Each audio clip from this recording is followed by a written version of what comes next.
Welcome in, folks. Welcome in. Thank you all so very much for being here. I surely do appreciate you. It is Weasel Wednesday, so we are getting ready for some Mouse Guard. Hope you all are ready.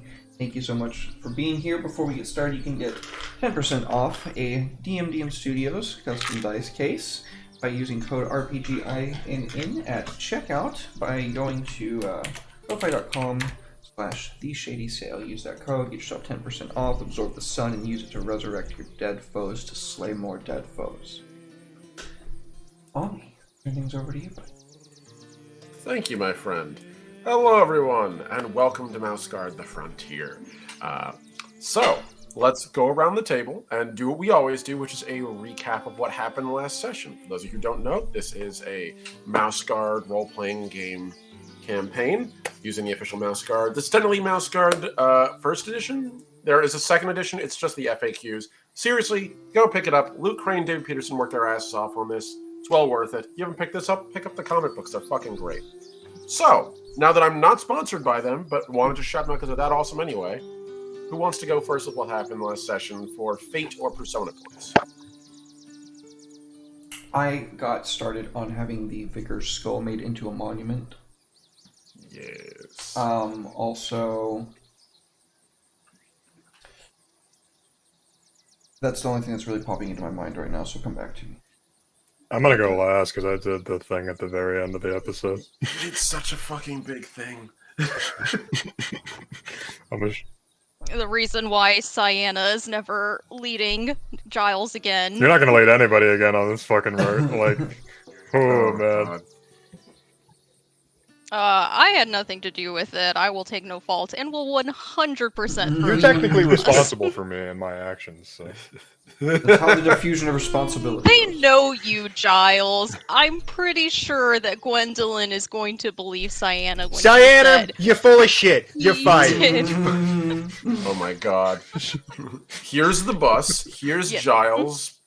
And... Please direct your anger this way to Giles. Watch me. detour sign that's just Giles strapped to a road. You can't stop me. So, if that's the case, then go ahead. I was a good boy.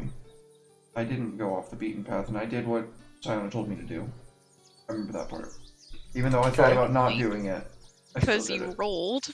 Yeah. So what was it that Cyanna was supposed to be doing that you guys were supposed to be doing? We're supposed to be following these incursors from the Midnight Society.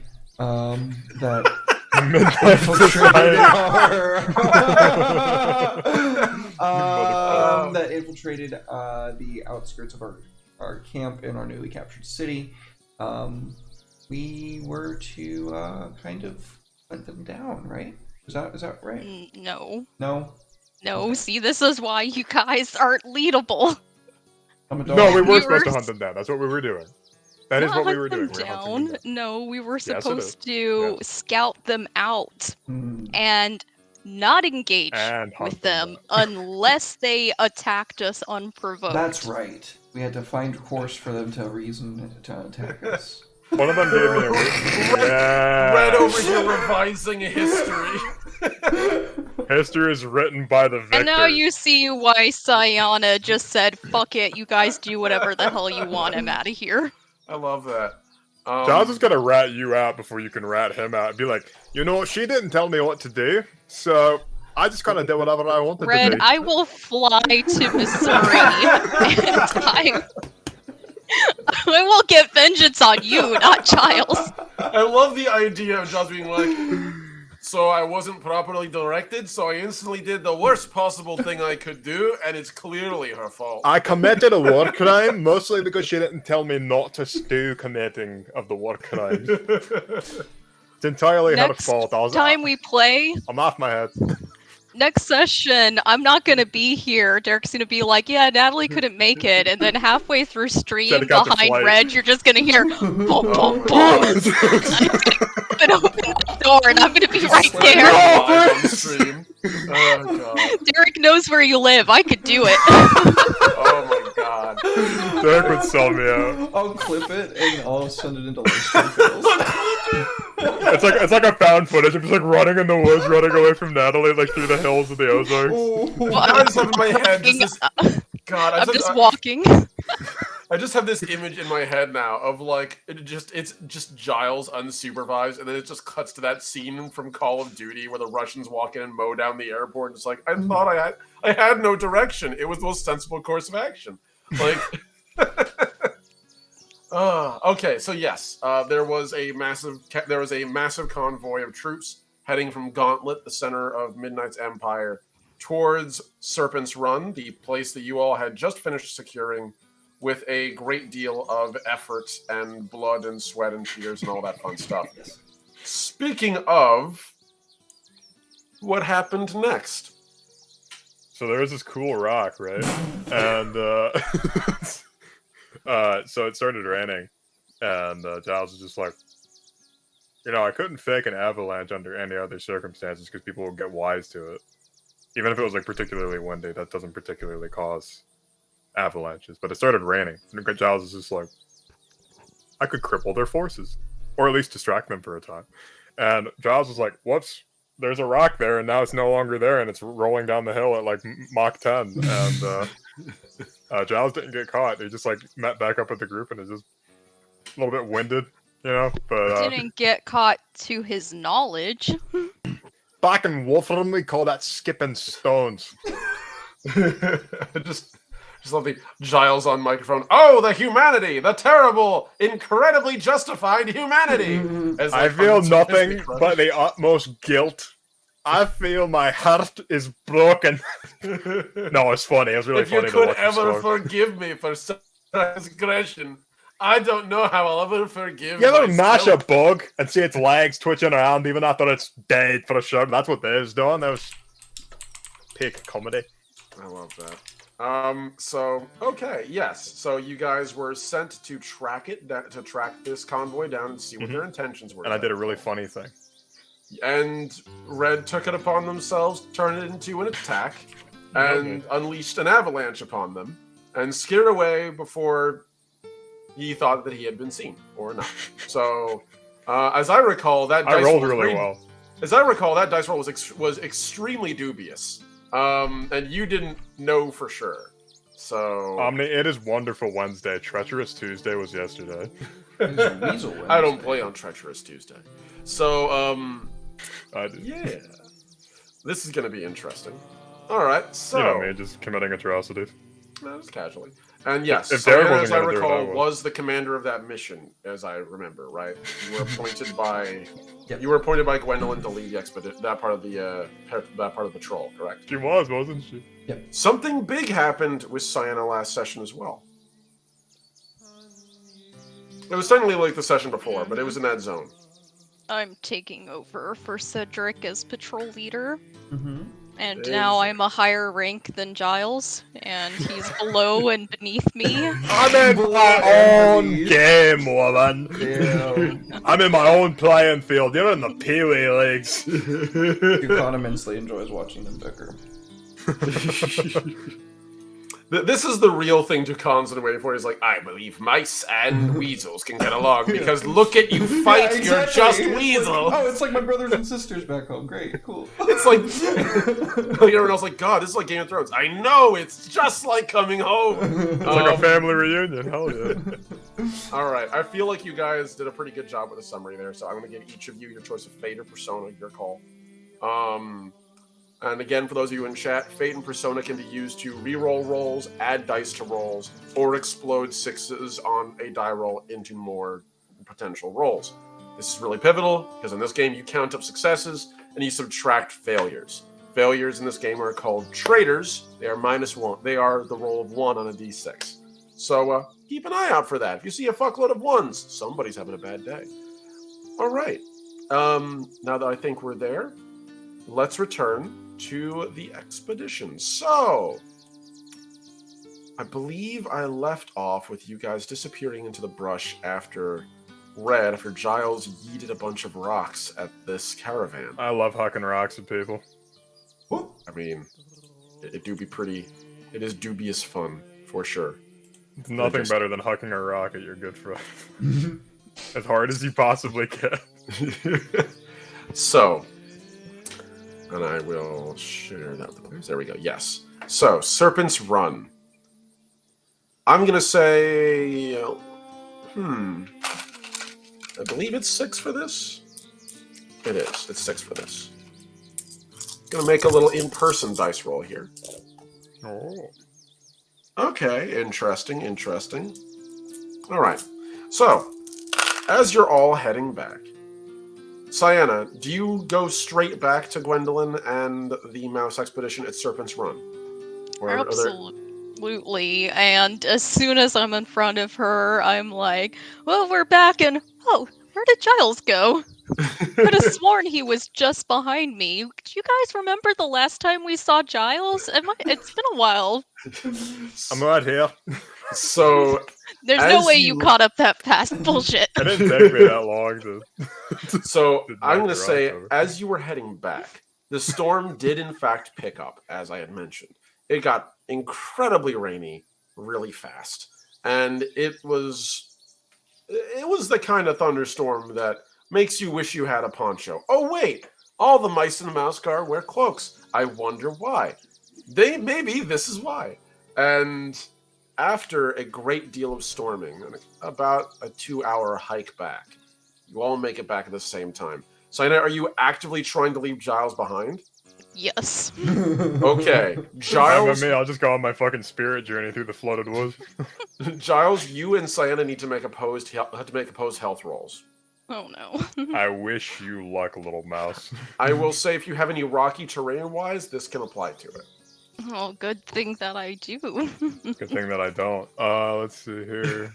It's my health. Can I use wild country wise? I think that's fair. Yes, I think Wild Cool. Country-wise works. Let's Roll the see. sea open. Volte it in the open. There you go. I like that I barely need to PvP. I barely need to PvE, you guys. PvP happens all on its own. I'm quite content to let that shit fly. If Derek's not being a dubious little fella, I gotta do it. Fair. That's fair.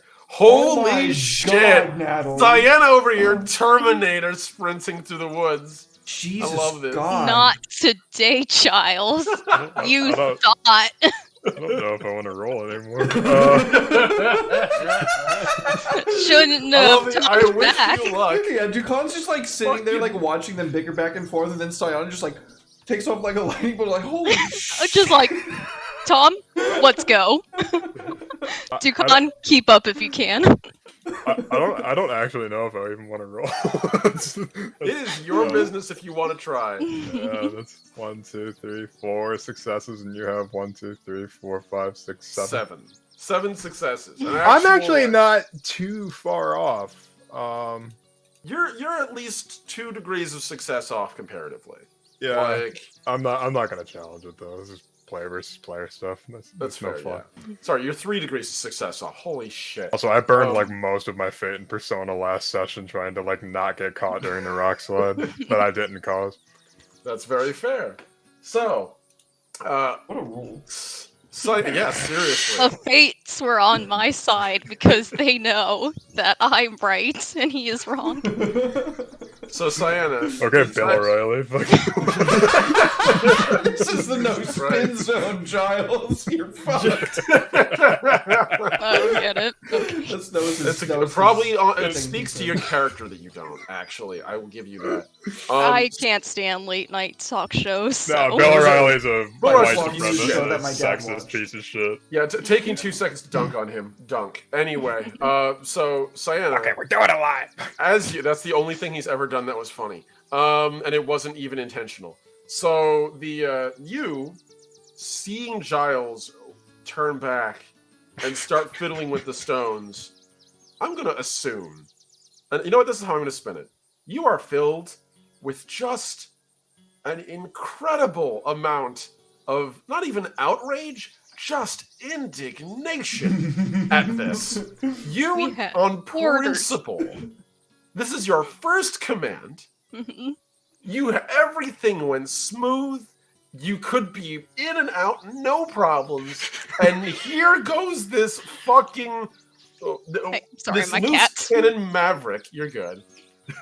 This loose cannon maverick let's be real.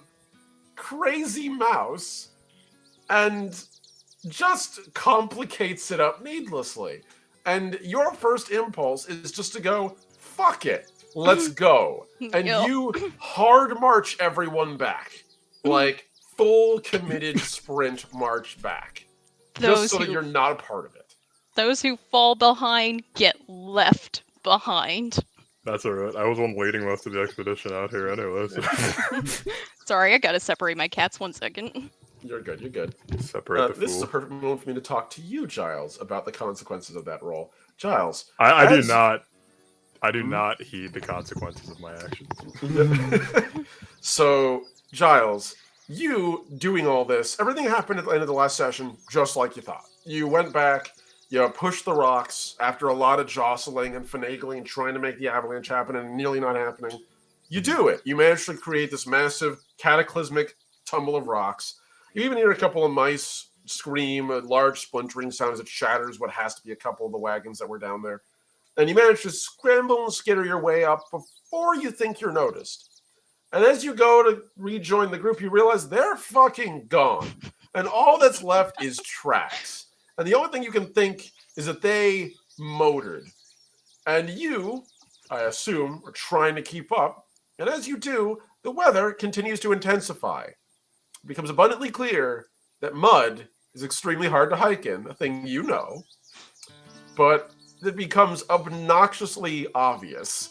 So that distance they got between you has only grown, despite your best efforts, because you can't even open country sprint to catch up. It's up a massive incline, covered in slick stones and mud the whole way there. You kick ass, but somehow, this mouse from some small, largely idyllic community is hard marching her troops harder than fucking Uruk-hai. And you...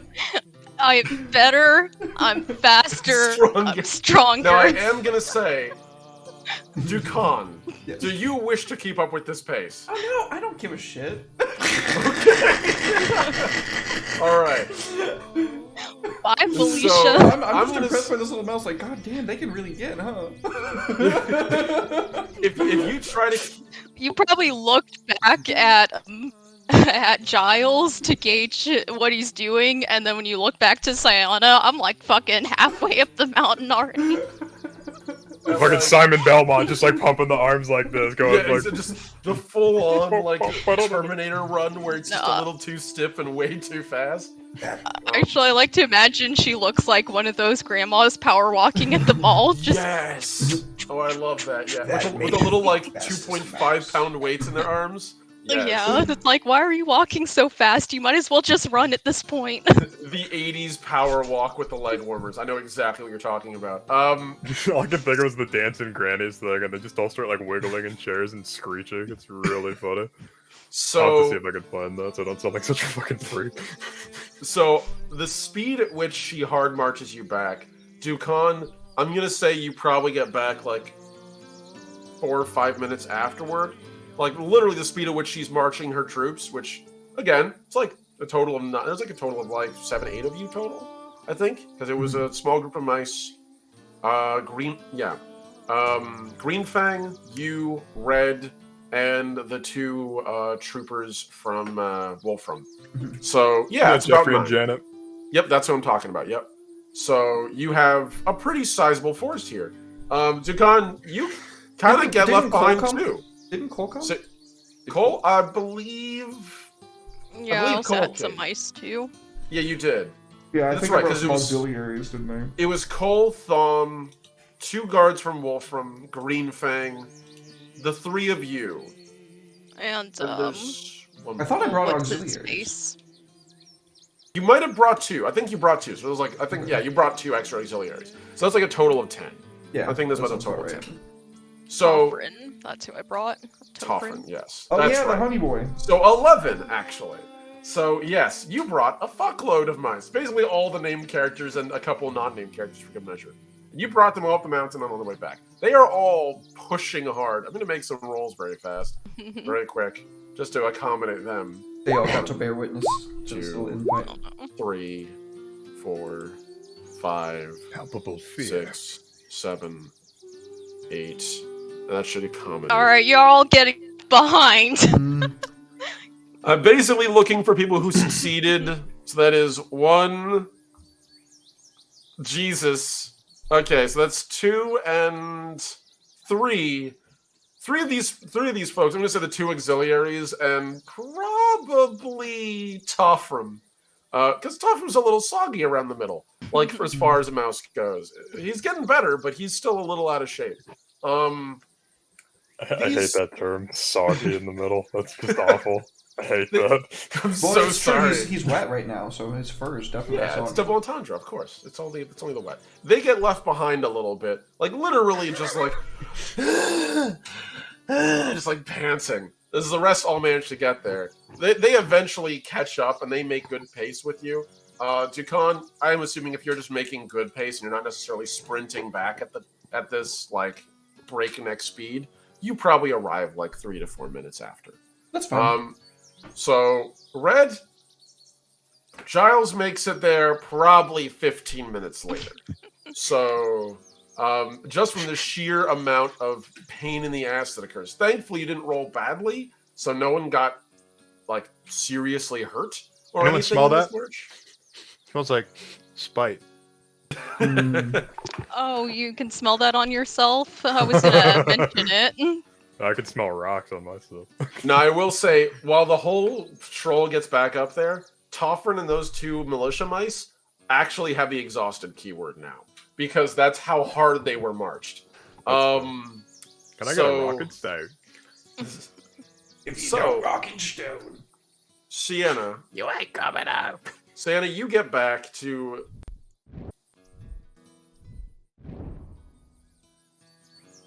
barricades built up and laid out around the settlement. Basically, the way it had been when you all attacked, it's slowly being returned to that. It's being refortified.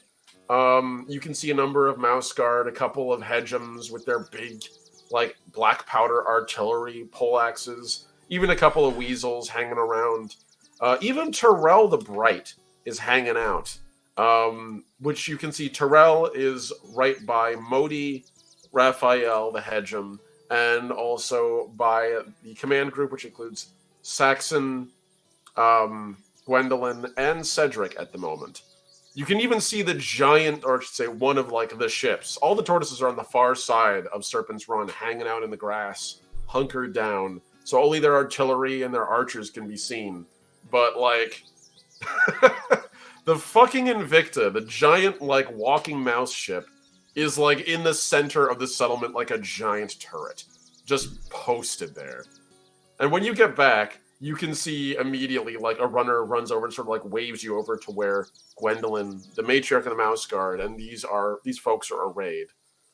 And so Gwendolyn watches you approach and sort of looks at you with her little wrinkled mouse eyes. So, what did you see there, Sienna? I assume you have your whole team. She sort of looks back and you appear to be light a couple, but I assume they're right behind. There were a couple of stragglers on our way back. With the impending weather, I made sure to march the troops back as quickly as possible. Seems some of them were unable to keep up. That's very fair. So, what occurred while you were there, if I might ask? Well, we made sure to keep a safe distance, but we were able to get a fairly good look at the incoming troops. We did send a few of our more quiet troops down to take a even closer look. It appears as if they are bringing supplies our way, perhaps to help bring our guard down, perhaps out of the goodness of their hearts, although I can't imagine that would be the case. Saxon sort of turns to you as you mention the word aid, and he just sort of scoffs. Aid, right. Of course, that's their intention, to help us out. And he just sort of spits on the ground. But as much as I hate the clear hypocrisy of waiting this long, it makes sense they take advantage of our good fortune to deliver aid. Even if they're not intending on hostile action yet, it's a good way to ensure there's no further animosity. And at this point, the two weasels around the table look over, and you can see there's one that you have seen before, but not at this table. And that would be Terrell the Bright. Oh shit. Terrell is actually Terrell is the son of Radagast the Broken, of Radagast the Shattered. And he did agree to come with you all, if you remember, back at Gauntlet.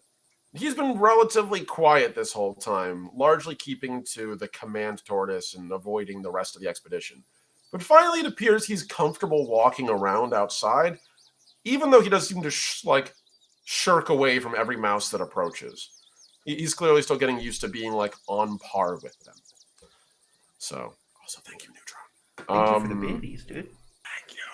Super awesome. So yes, Terrell sort of speaks up. That does match what I've seen in the past. Midnight is very swift to give aid when he's certain that a region is safe to traverse. He doesn't like to commit too many troops to the act. It risks his potential empire to expose himself out of anything but a position of power. So, military first, aid second. Looks like you all did a good job for him. Gwendolyn gives him sort of a little bit of a dirty look at that, but she turns back to look at you. Well, it sounds like you commended yourselves very well. I appreciated that. I knew I could trust you with this objective. Any complications or anything else? Oh, Perhaps I could speak with you in private, or at Of least course. with a smaller audience. Of course. Would you all please? And Modi the Red, this incredibly badass Weasel warlord who's been leading Weasel forces this whole time, sort of gives a nod and begins to skulk off. Terrell follows her. Everyone but Saxon and Gwendolyn leave. All right. Go ahead. You have your quieter audience. At this point, I'm going to say this is when Dukan can catch up. Okay. So Yeah. Dukan, you see this little gathering going on around a stump past the fortifications that have been re-erected around Serpent's Run. And it's just Gwendolyn, Saxon, and Sienna. The rest of the troops are all sort of hanging back, drinking, and getting into position at the barricades. You may wish to give this one a position that requires speed. Never before have I seen a mouse this fast. He's just kind of panting as he approaches. He stops, puts his hands on his knees, composes himself and walks in. The full Chief Wiggins. come out of both box. Gwendolyn sort of gives you this look damn? She literally looks you up and down in just this wow, I've never seen a weasel that winded before kind of look. She looks back to Sienna.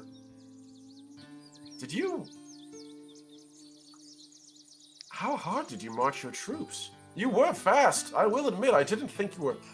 My goodness.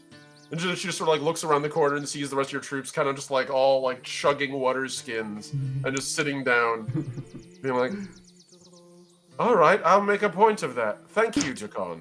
That's it's quite a significant march speed. We might have to get you elite troops. She's leaning up against something. No problem. Saxon looks at holding up you a and finger. walks over with a weasel-sized water skin, just holds it up here, lad, you look like you could use this. Just squirts the whole thing into his mouth at once. Tilts his head back. I just get the image of the anime, sipping, the cartoon sipping on a cup till it all crushes up, but it's just it's the water skin. Yeah. So Gwendolyn turns to look at you, Sienna. I can't imagine that's what you want to talk to me about, though. Hardly. I don't think the speed in which we got here was all that impressive, but if the weasel thinks so, very well. I wish to speak to you about a different matter. Very well. Go ahead. You've become familiar with Giles in the time we've been on this journey, I'm sure. in trouble. I'm in danger! Giles, like, tumbling down the side of the mountain, getting behind you. Can't take I responsibility have for my become somewhat acquainted with the Lord of Wolfram, yes. And his eccentric nature. Right. Why? Well, you know how he can be, and I do not wish to speak ill of anyone or make assumptions or unbased accusations. However, he's not leadable. He does not follow orders. He does not show any respect. He does as he wishes, without care of consequence to others. And should anything have happened while he was quote unquote under my watch, I simply hope that it will not reflect on my leadership skills, because I don't think there is anyone that can lead that so-called mouse. That's right. That's goddamn right. I am a rat. I was about to say, I'm not- say it. Call him what he is. Call I him won't a give him rat. the satisfaction. Yes. So, I'd call him a weasel, but Hey, he doesn't that's deserve that either. so Gwendolyn looks at you and then looks over at Saxon and says, "Love, could you do me a favor and fetch me something to snack on? I am a little peckish." And Saxon gives her this look like, "Okay," and just nods, begins to walk by, and then he gently pats your shoulder and says, "Good luck, lass." And he walks into the expedition, and she turns to look at you and just sort of gently gestures towards an open stump on the other side of the table. "Please have a seat." And she sits down on a stump of her own. You're fired. That's when Cyanna has her Anakin turns to Darth Vader moment. You underestimate my power. Me fired? You're fired. I would hate to So see it's someone treason, get Anakin'd in Mouse Guard. That would be horrible. 3 peg legs is not a good look in the Mouse Guard. So she gestures for you to sit at the other side, and she looks up at you. "Tell me, why do you think I assigned him to you?" To piss me off. Because you were hoping that I might be the one who would be able to rein him in. But I'm afraid that even I don't have the patience for that. Oh, heavens no. Absolutely not. Perish the thought. There was no chance on earth you were going to rein in the Lord of Wolfram. I've seen him. I've met him. I've been to his region. And in fact, actually, all his people are stubborn beyond reason. It is in fact a selling point, and one of the many reasons out of the many different applicants who wanted to come on the expedition, I chose him. Because, for ill or better, Giles of Wolfram doesn't give up. And if I had to Begging choose... your forgiveness, ma'am, but that was the wrong choice. He gives you a look and raises an eyebrow. And just, or one of her little, like, mousy brows. What a mess! I got back from bowling. Which do you think I would rather have? A mouse who's dedicated to doing things their way, but gets them done?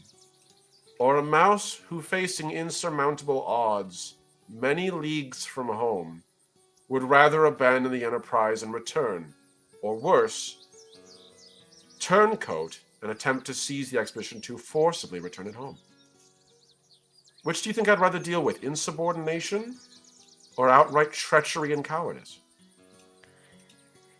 Insubordination is not the lesser of two evils when the insubordinate does not care who gets hurt along the way. And this is why I sat you down, because I could tell a mile away something happened, so why don't you just tell me what happened?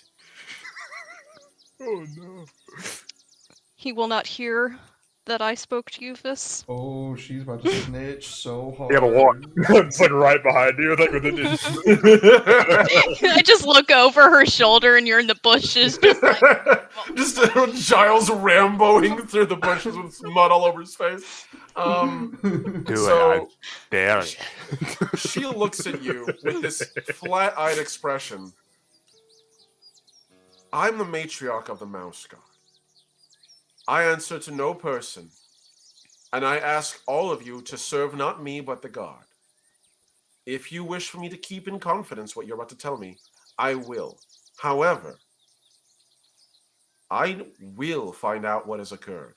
One way or another, I would rather hear it from someone who has been newly appointed as a patrol leader. Because the truth of the matter is, Cyanna, and she reaches her hand across the table and just lightly pats yours. As a patrol leader, your job is to bring your mice home alive. It is not to be their friend.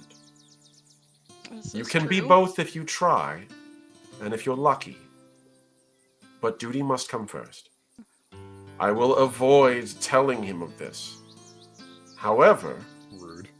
depending on what you tell me, I will likely have my own words with the Lord of Wolfram.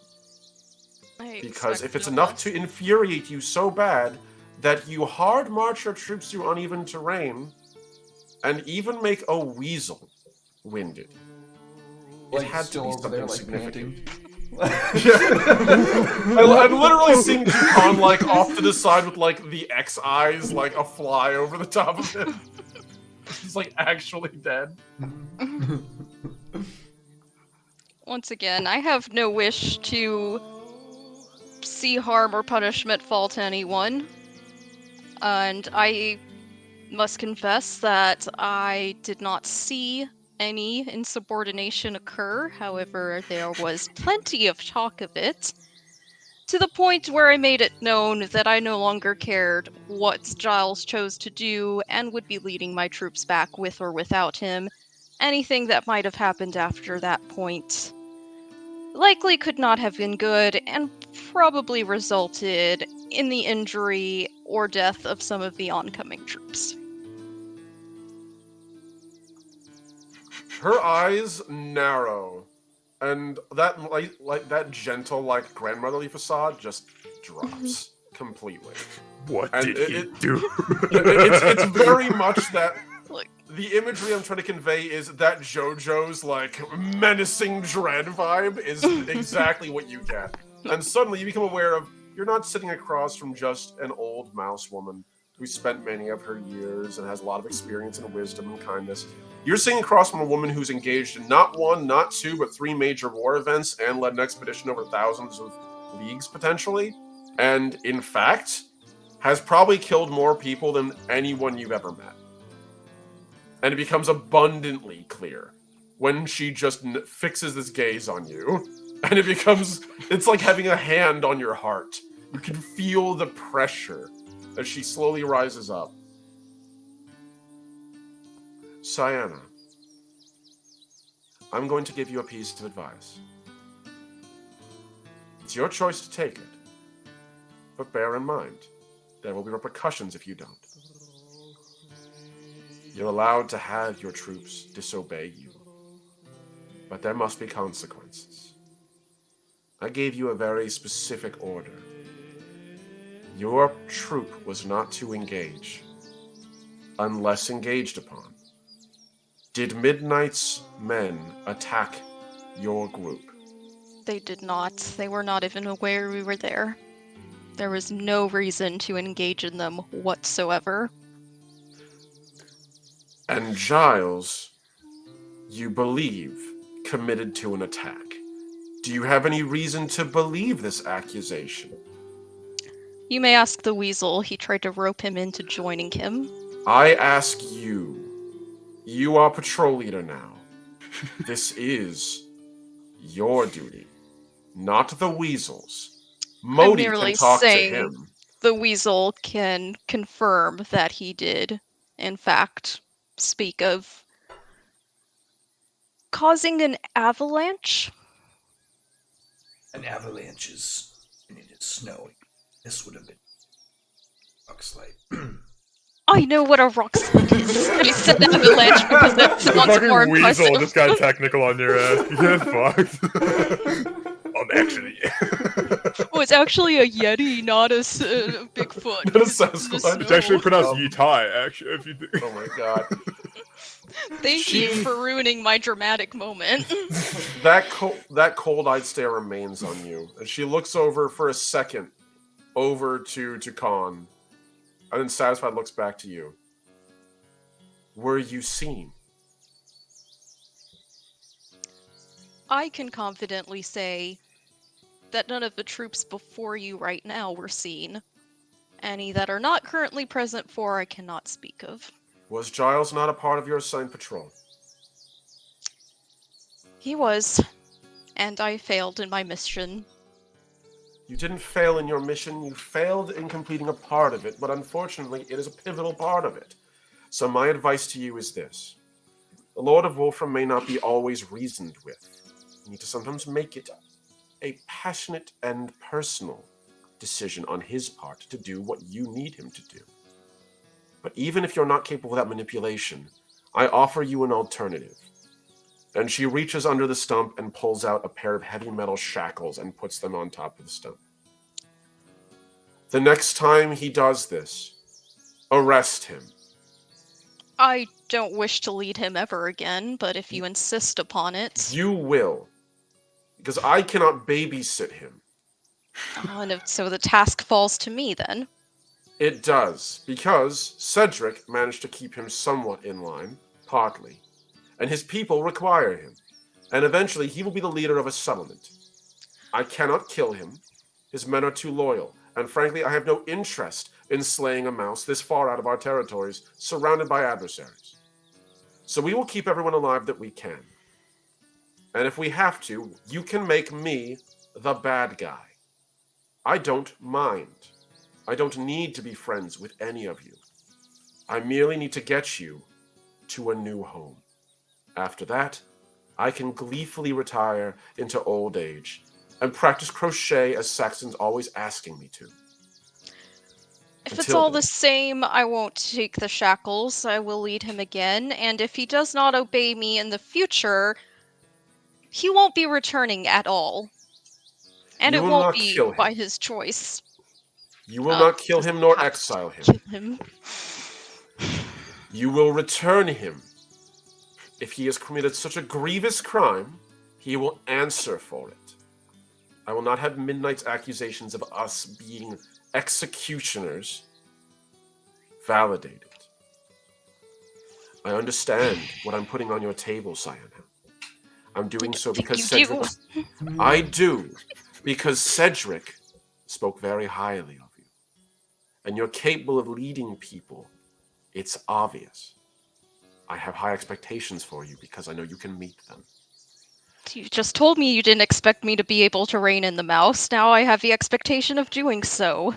There's a distinction between him disagreeing about how a task should be done and him talking about treason.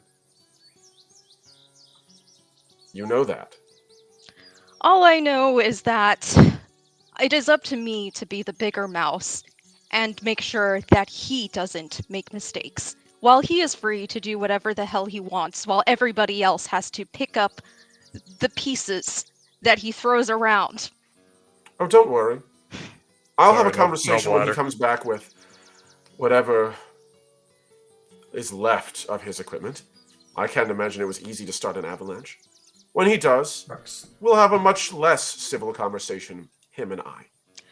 Perhaps I'll be lucky and the rocks crushed him. I certainly hope not. The Wolframites would very much be upset with you and me. I could be Sayana? upset with his ghost. I didn't push the rocks, he did. So then I'm going to ask the more important question beyond everything that occurred, as this is clearly a point of contention. And furthermore, and she gives you this cold-eyed stare, in the future, there is a point where you can just say yes, ma'am, if you disagree with me. Yes, ma'am. Then the next question is, how many mice were there in the caravan that was approaching us before whatever occurred? Natalie does not remember, but hopefully Cyanna does. I imagine Sayana does. It was a pretty big column. Yeah. I think, as I recall, I said it was like 50 mice, 50 to 60 mice. So, Yeah, it was a huge amount. yeah. Which is pretty decent considering the whole size of your expedition is like... I think you guys have like about 400 mice, weasels, and hedgehogs with you total, about. So, it's pretty sizable, not including the hangers-on you guys have acquired as time has gone on. So, She sort of just nods at that. All right.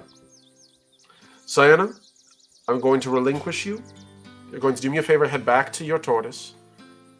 Garrison your troops and get them ready to defend this site if we need to. Hopefully, the sheer amounts of defenses we've erected will preclude any need for violence, but just in case I want your mice ready. Is that understood? It's better I not be here when Giles returns anyway, lest I might shake him to death. Oh, don't worry, you won't be. Go on. I'm sure he'll come back any minute now. Cyan's just like just Harumph. marches off like, why am I the one in trouble? I did the right thing. I told on myself. I told on him. I told on everybody. Dukan, where are you during all this at the end? I think I have not left the doorway that I was like leaning in this entire time. Okay. Yeah, I've caught my breath and composed myself at this point, but when You've been Sarah watching just, this whole tears time? past me, I'm just like, oh shit. Yeah, I've been like paralyzed with like. And I'm walking faster than I did up the mountain. It's just a streak that goes just. So, Fastest mouse Dukan has ever as- seen. as she walks past you, you get the distinct feeling of eyes settling on you, Dukan, and you see Gwendolyn looking at you, eyes locked. Dukan. Dukan, Yes. Mouse Queen. you have thus far proven yourself to be surprisingly loyal. Yes. Please don't take that as an insult. Dukan understands that. That is a quality mouse kind finds out of her. If I needed you to, would you be willing to fight Giles on my behalf? Get him. Kill him. Kill him, kill him. Just Don't leave him beat his a jacket. little bit. She's giving you this. There's not like a hint of a smile on her face. Her face is completely neutral. You. The Queen of Mice would ask Dukan to slaughter his comrade. I said fight, not kill. Hmm. I need to know if you're willing, not to commit to it now. Would you kill Giles or fight Giles, more accurately, to preserve the expedition you are a part of, and the lives of those you fight with? Dukan thinks about that for a long minute before responding. Probably thinks about like, you know, the recent events specifically surrounding the vicar and him being kind of fucked up from that, and how he now feels compelled to tie himself to this expedition's overall well-being, given that he has no other option now. Like, these are the only people that can really help him, and like this like furrowed brow, he just like closes his mouth, purses his lips, and just a curt nod. Thank you. I hope that won't be necessary. But Giles is an excellent swordsman. I'd rather hate to send mice to do the job of bringing him in. You can go now, Dukan. That's right, be afraid. I'm a loose cannon, baby. Dukan is gonna. I just want to say, out of character, I am sorry for tattling on you, Red. In character, No, it's funny. Diana is not mad, and she'd do it again. Derek's not playing the ship disturber in this story, so It's I gotta great. do. we get to pass that baton around in this game. That's great. Yeah. Here, I pass Oh. you the shit disturber. Well, I guess this starts Cyana's evil arc, where she's like, well, if they're not gonna follow the rules, neither am I. Probably not.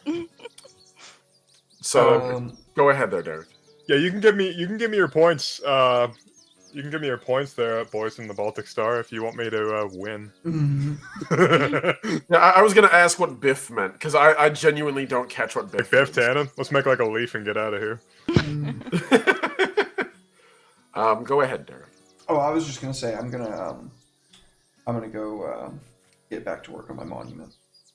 Okay, excellent. Giles, Yeah. about now is when you enter the camp. I'm going to say that it wasn't like you were super far behind, but you were just far enough behind where this conversation happened prior to your arrival. Oh, sure. So I did my best to try to keep it relatively contained. Yeah. You know, enough memes and everything becomes 45 minutes. And I love this group too much to tamp that down sometimes. As you return to Serpent's Run, you can see the many different defenses. Your own troops have been committed towards not the front, but like one of the mid arrangements of like it literally is battlements of like fallen stone from the columns. Those larger parts, which have been destroyed in the back by the cannon, appear to have been hauled forward and put on the front like cover, like heavy stone cover. You can see many mouse shields sort of pinned on the top, spears lying over them, and a number of crossbows. And your troops being held as like a sally forth attack garrison. So if anyone gets close to the battlements and they can't quite get through, your troops are just going to sort of pop out and just sweep up the sides with great swords. At least that's what you sort of see. That's fair. They're a bit more of a vanguard force, but Giles isn't going to protest that. Yeah.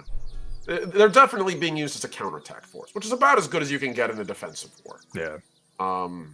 So you eventually do see, though, that there is Gwendolyn after, like, behind all the battlements, and she's just sitting there at a stump with a little teapot on it and 2 cups of tea. They're both quite hot from what you can see because there's still steam piping on them. And as you approach, she just stands up and waves and gently gestures across the stump at the other seating arrangement for you. I was hoping she was gonna throw the hot tea in his face. So Giles is going to look around pointedly, looking for Sienna, and maybe even Dukan, to that extent. Just They're nowhere to be seen. Tension is a good... This is good music, by the way. This is good music for it. Thank you. So that's what this is. It says he walks over, and he's going to, like, take his weapon and just clean it on his kilt before he just, like, sets it down nearby and sits himself onto the stump. Excellent. So, I did it. Define it. I caused a wee bit of a landslide. She nods. I had no shame in it. I believed it was tactically sound. I understand if you think otherwise, but I did not directly engage with the enemy forces, and they did not see me either. I simply slowed them down to allow us more time. I understand if you say this is a punishment, but I do not. As worthy of a punishment, excuse me. She nods.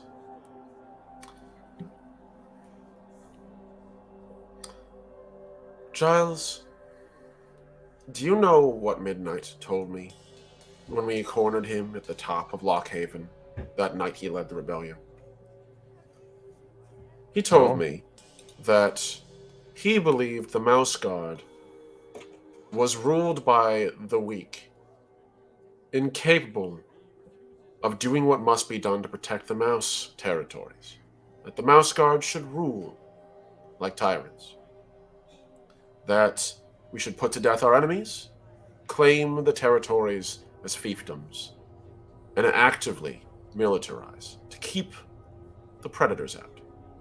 All things I had advocated against, except the militarizing and keeping predators out. But to do so would require that we conquer territory because we couldn't raise enough mice at Lockhaven. And many of the territories barely tolerated the Mouse Guard in the first place. I don't tell this to everyone. But I thought long and hard that night after he was arrested. I truly did. Midnight, for all of the hatred and vitriol the Mouse Guard slings at him, unfortunately had something of a point. The Mouse Guard has operated with a soft touch for a very long time, to the betterment, in my opinion, of the Mouse territories. But it makes us vulnerable to many things. Predators, infighting, weakness through attrition. But Midnight, I came to the decision, was wrong about one thing. The Mouse Guard is not led by the weak. He perceives it as such, because I'd rather be perceived as someone wise than someone angry. She slowly stands up. That said, she picks up the teacup and sips from it, and then throws it on the ground and shatters it. You've right pissed me off, Giles. And it is becoming very difficult to coordinate around the chaos you bring. Whether or not this column of mice was a threat or not was not yours to assess. You are part of a scouting party. Lord of Wolfram, how would you behave if, say, Arabelle not only refused orders of yours, but openly defied them? Orders you made to protect her and her kin, and through her actions she might have injured or threatened her own people. How would you respond to your subordinates?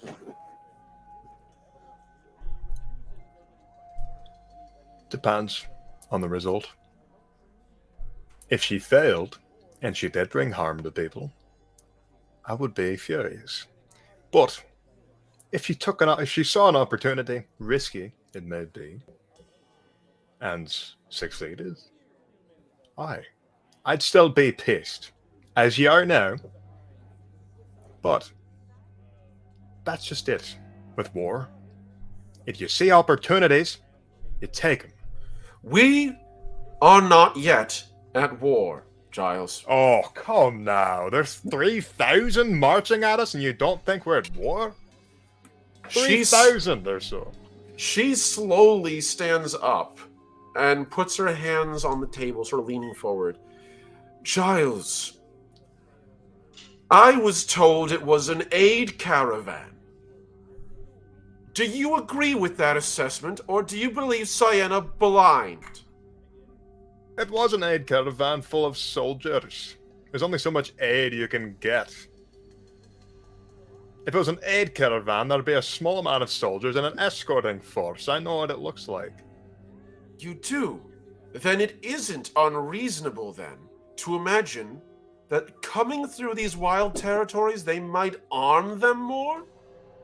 We go through this place armored to the teeth, with clad tortoises, cannons, and a battleship.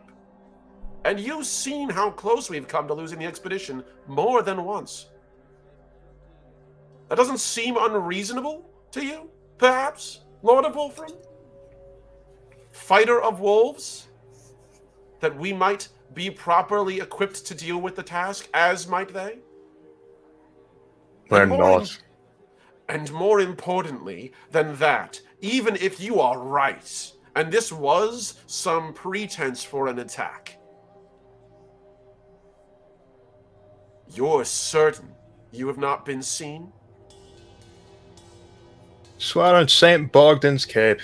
I don't care about St. Bogdan's Cape! And she lifts her halberd and slams it into the oak thing, in the little stump between you, and apparently chunks off a huge side of it. I care about you. I want your word. I can't interrogate St. Bogdan. I can't throw her in chains. But you, I can. I want your word. Giles of Wolfram. Were you seen? Can you be certain of it? Aye, I can. Then what's the punishment if you're wrong? What Kill do me. I do? He's not being smug, he's being like 100% forward. If you really think that I have been such a detriment, and if I have started something, which I have not, they don't know I was there. I heard the commotion. They weren't aware that there is a mouse behind it all. They just said, avalanche. Which, it's technically a rock slide, because it's not snow. But They didn't see me. I made sure of it. I wouldn't... Look, I know you think me base, and so does everyone here. Let's not be,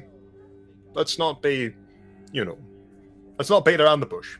Everybody thinks me base. Everybody thinks me irrational or rash. I act on impulse. Sure, I do. But impulse is what has kept my people alive for a very long time. And if I saw an opportunity and I knew that that opportunity would cause me to get caught and start a war that's already begun, I wouldn't have done it. I knew I could get away with it. That's why I did it. So yes, you have my word as the mantle of the saints themselves. I did not get caught, and I will not get caught.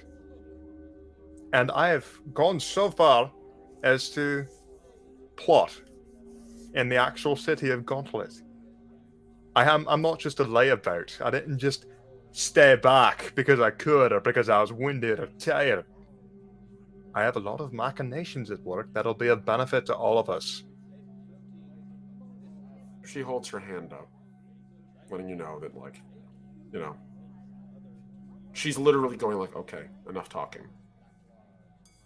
She slowly lowers her hand again and scratches her blonde, peach-like fuzz. He's going to reach over and grab his weapon. Not grabbing it by the blade. Obviously not trying to use it as a weapon. He's going to set it up on the stump. This weapon was made by Midnight. And let me tell you, from one mouse to another, he made it. And I will make sure that he sees his death upon this blade. She gives you this long, hard look. I will not jeopardize the integrity of this expedition unless I see it incredibly necessary. She holds her hand up again. Giles, I don't think you base. Are you impulsive? Yes. Are you headstrong and stubborn? As are all Wolframites. You're not the first one to come through the guard, and I have trained a couple myself. I know your stock and your people. I personally think you're tactically brilliant, and I take your assessments of situations quite seriously. If you believe this was an opportunity to get a strike in on a legitimate threat, I understand and I respect your tactical acumen. However, that's not what I'm questioning. As for killing you, Giles of Wolfram, unfortunately, that would be too easy. And she picks your blade up by the actual blade and just tosses it to you into your chest. Do you know how long Arabella wept when she realized you were gone? She understood what you were doing. She feared the worst. And your men noticed your absence. She is an incredible leader. She will do your people true justice when she does become Lord of Wolfram, which very clearly you are setting her up to be. However, at the moment, you are, to your people, a walking saint of war. And unfortunately, that makes you a morale liability. Killing you is literally something I would vastly prefer to avoid. But I would also rather not cuff you in irons and deprive you of your tactical acumen having value to this expedition. I brought you on board because you're smart, because you're driven, because you're capable. And yet, you make the whelp a patrol leader and not I. What was the point of that? And not only do you make her a patrol leader, you put me underneath her. I understand that she is a smart young mouse. I'm not going to insult her or spite her. She is brilliant, headstrong, maybe not as stubborn as I or as strong as I, but she's got a lot of brain up here to make up for the things that I have that she doesn't, and vice versa. Let me ask you this. Why did you put her in charge of me? I'm going to tell you from a third-person perspective here that was a really piss-poor idea. Not because I am angry or arrogant or spiteful. You do not put somebody that's half my age in charge of me. We're the same age. You're 43? Oh, are you 43? I thought he was 30. No. No, he's he's old. 43. He's Oh, old. He's an Yeah, old mouse. he's actually one of the older mice in the X. He's actually the same age as Cedric. Okay, but that's still not half your age. That's Well, fair. you appear young to him, so that's what he is. Okay, I heard you say that before in a previous session, and this whole time I thought Giles was also 30, and I was like, Oh, why does he no. think Cyanna's so young? No. I think he's the He's oldest old. member of this patrol. I think, yeah, Dukan is. I think actually Dukan's the youngest member of this patrol, right? I think am pretty young. I'm like 20 years old. Yeah, you're pretty young. So like you're in there. I think you're I'm the probably youngest. 44 with how long this expedition's gone on, actually. It's been about it's been a while now. Yeah, I'll knock it up to 44 just for the sake of. I know it's been a couple of seasons, so we could just. Yeah, you're good. Yeah, it's been 2 seasons so far. So, but I'll say your Yeah, birthday that's- passed in this time. That seems reasonable. Happy birthday. Happy birthday to you, and it's just a little sword-shaped candle. So she just sort of sighs. Giles, it was a test of both of you. Cyanna succeeded in all but one way. Unfortunately, the one way I knew she would likely fail. I had no idea it would be so grievous, though, or that you would seek to test her like that. Oh, let me make this 100% clear. Regardless of who was in charge, I would have done the avalanche rock slide anyway. She closes her eyes. Because it was a tactical advantage that I was not going to pass up. I am going to give you a golden opportunity here, Giles. To shut your fucking mouth.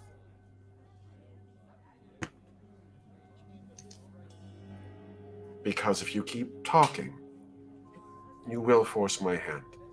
And I don't know why you want that. Because I don't want it. So let's not. We still have many miles of country to cross. And 2 major bastions we need to bring low before we have ourselves a settlement. At which point, let's invoke civil war then. When we're settled. And we can take those kind of losses. And defend against the armies at our gates.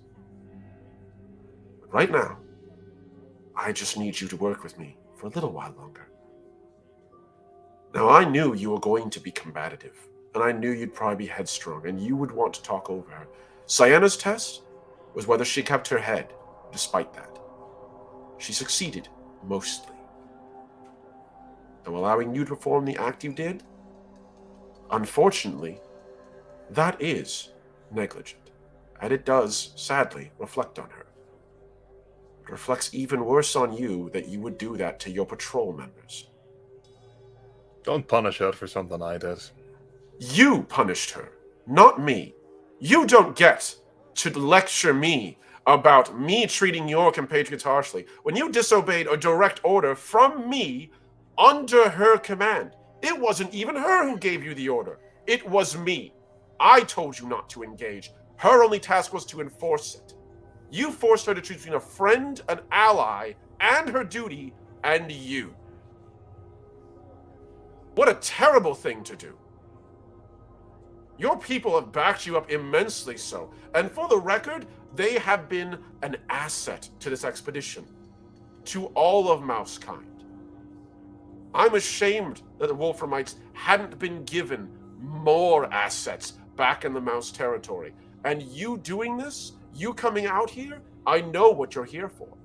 You want a new place for them to settle, somewhere where they're not manipulated and hurt and drained of resources by the other neighboring nations. I respect that drive, Giles, but you have to get there first. You're not operating in a vacuum. People will be hurt by your decision-making, by your lack of consideration.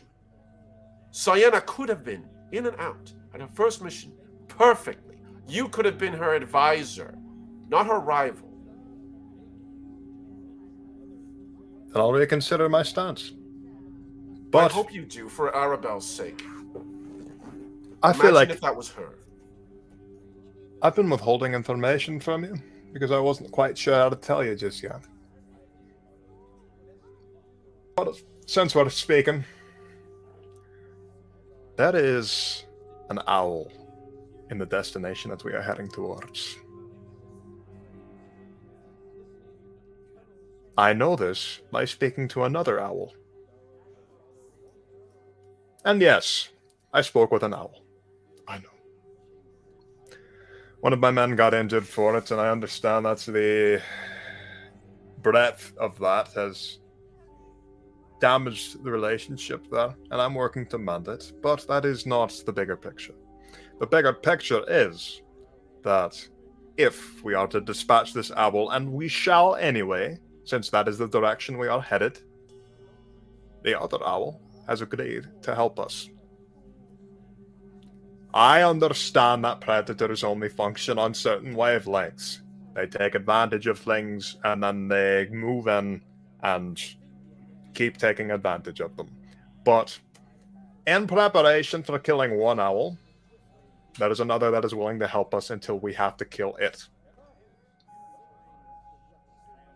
And if circumstances do not add up as I would have hoped, I will be the sole sufferer of the owl's wrath. I have assured that at least. But I could not see anything more opportune than having one of the most powerful natural predators in the entire land on our side. Especially under the cover of night. So I've told you what I know and what I've been doing. There are some things that I still cannot tell you, not for the fact that I'm trying to spite you, but because the less most people know, the better. I'm not doing this to act in treason. I'm not doing this to spite you. I'm doing it for everybody's safety. Less people know what I am doing back in Gauntlet, the better. Not even my right hand, Arabelle, knows what I'm doing. She reaches over and pulls your cup of tea from your side over to her and sips, because it's getting cold and you haven't drank it. Nah, that's alright. He's not a tea drinker. No. She likes it. She sips it and puts it down. Arabelle didn't know, but Janet and Jeffrey did, and I interviewed them both. You think I was going to let someone come back with a gaping chest wound from clearly caused by a predator and not interview them? Oh, I figured I'd just be straight with you as well.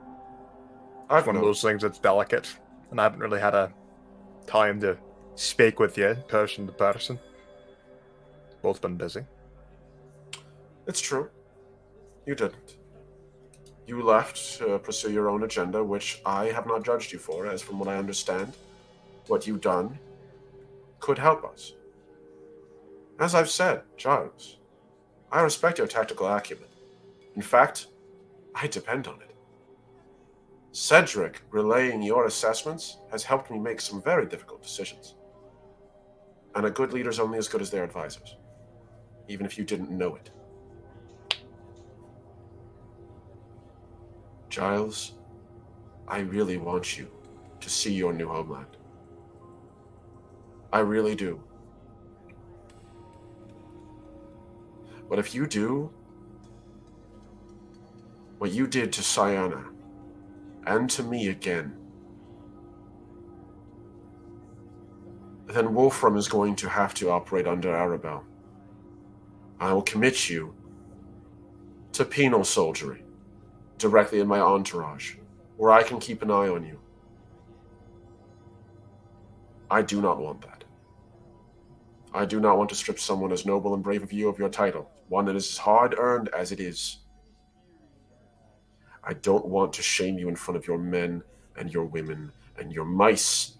They are too skilled, too brave, and they have given up too much to see what you are doing.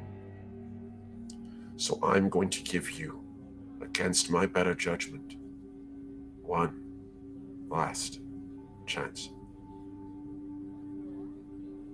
If you disobey an order from me again, as the matriarch of the Mouse Guard, which I still am your commanding chief officer. You have no one higher. If you withhold things from me, if you disobey my orders even through proxy, you will be in irons. Do you understand that?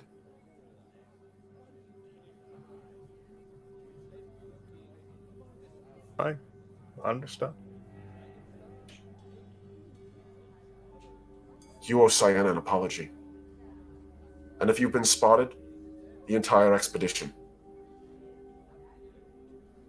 I hate these conversations, Giles. I love Wolfram and Wolframites too much to do this to them. Don't make me. In that case, I'll only apologize to Sayana, because I wasn't seen. I He'll hope. stand himself up and grab his sword.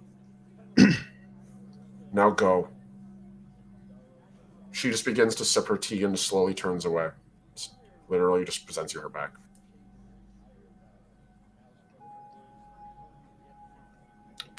Okay, well, I'm going to Sayana. But Okay. we can do a jump cut to something else if you'd like. Yeah, that's fair. So I think we Natisha, can. thank you for that resub, dude. Thank you Yo! so much, dude. Oh, That's yeah. so Oh. homie. That's so awesome. Thank you, Natasha. I didn't want to interrupt. Sorry. No, that's fair. Please, by all means. Thank you, Thanks, Nils. I Nils. appreciate the hydrate.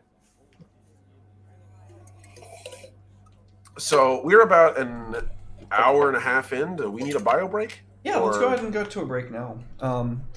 Don't go anywhere, folks. We're going to be right back with more Mouse Guard. Beep-doop.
back, folks. Welcome back. Thank you very much for waiting. I surely do appreciate it. We are back with more Mouse Guard. Tell me what's happening.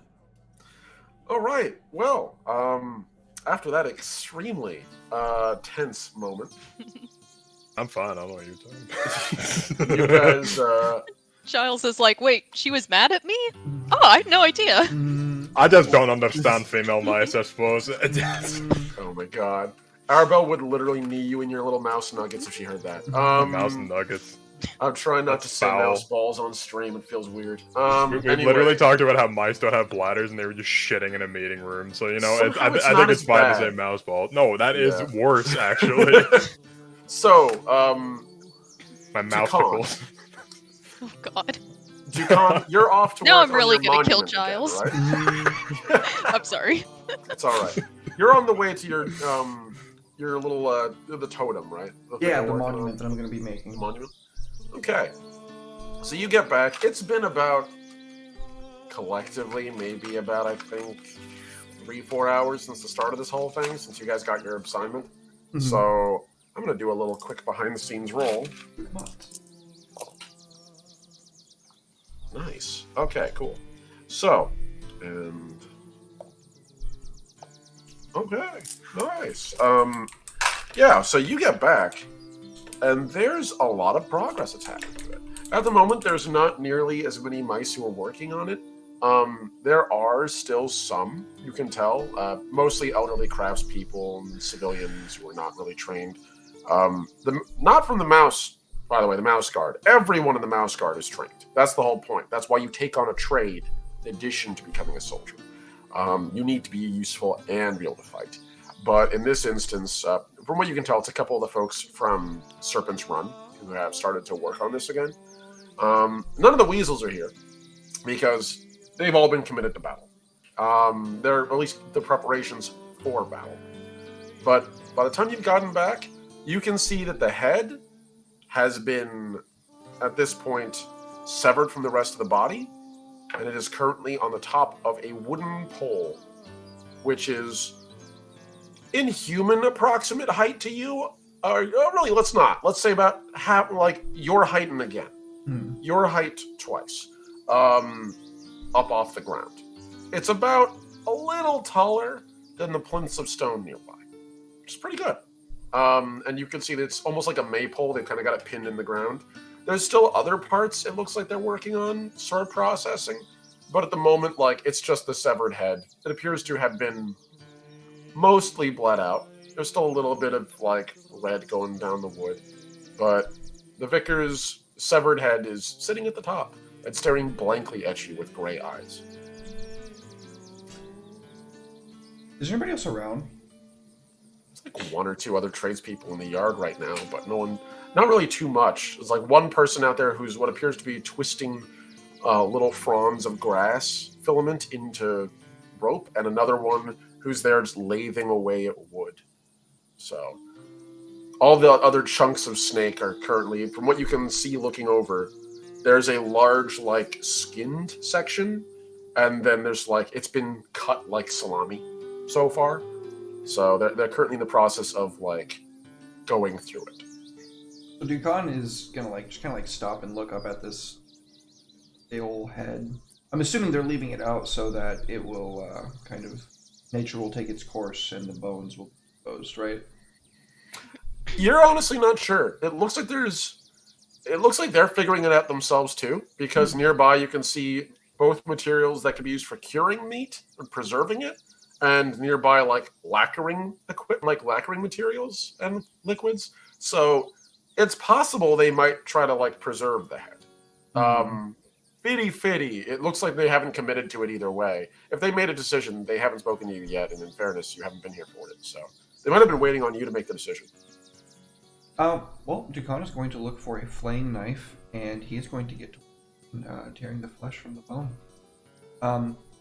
He's not really going to wait for anybody to, say anything to him about it. He's just going to get to work, and I think over the course of the time that he's doing it, he's probably going to be, like, talking to the vicar as if he is still alive, because if I'm not mistaken, in Dukan's culture, some vestiges of his spirit still remain within his flesh as it's escaping and after Yeah. When someone dies in mousy culture, and also in weasel culture, since you kind of share a similar belief structure, their soul eventually leaves their body, goes up, flies across many lands, across frozen wastes, past the dead woods, and into a new, brighter, more beautiful world. But that's for mice. You don't know about for predators. Depending on what they say, you either might stop before then in either the forests or the wastes or something where you can hunt, but you really don't know for sure. It's implied there's something greater I think beyond there, Dukon and that probably there's has his own spirit beliefs escapes. about it. Oh yeah, no. Weasels, as a general rule of thumb, they usually their belief is that they go to somewhere they can rule Hmm. as a baseline. So where the mice go somewhere where they can run free without the threat of predators and live forever happily and contently. For weasels, they can go somewhere where they can forever be without threat, without fear. They can basically live the high life. That's fair. So I think that given what Ducon's probably feeling about his encounter with this creature, I don't know if he thinks that would be if he would be fortunate enough to go there at this point. I feel like Dukon probably feels that he's a little bit cursed by the dying breath, the death rattle of this serpent lord that was capable of using and wielding magic. I know that I haven't been sleeping well. I know that I'm meaning Dukon. I know that I haven't been, feeling great. I've got the angy condition. So I think that he's probably talking about how whenever he dies, and he knows that he's going to die eventually, even though he tells everybody else that. And when it's just him and the vicar, he says that, One day, Khan, it's his end. He will find you. It's dark. Will hunt you all time.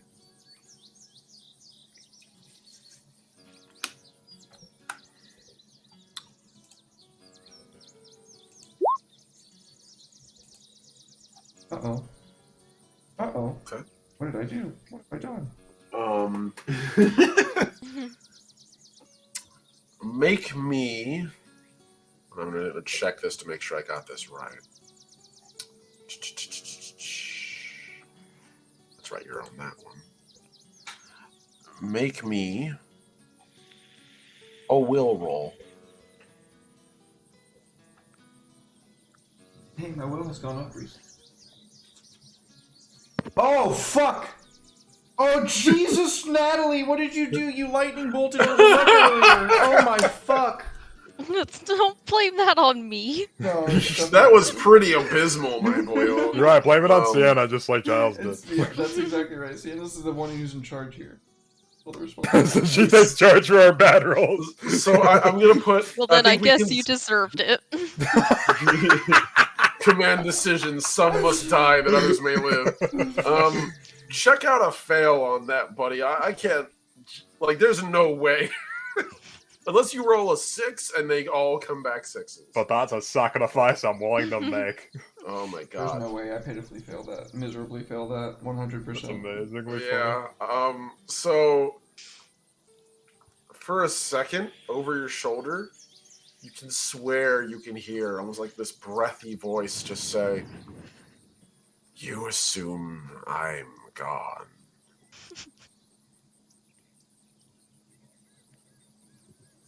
As I'm like ripping a stretch of flesh from like his serpentine forehead. A little bit. Oh no. This is like Rick and the phone, isn't it?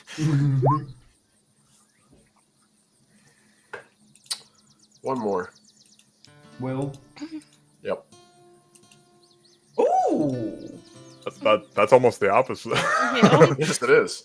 That's success. You're welcome, since I'm responsible for the Natalie. rolls. Good You're job. only responsible for the bad ones. I felt bad, so I had to give you a little something.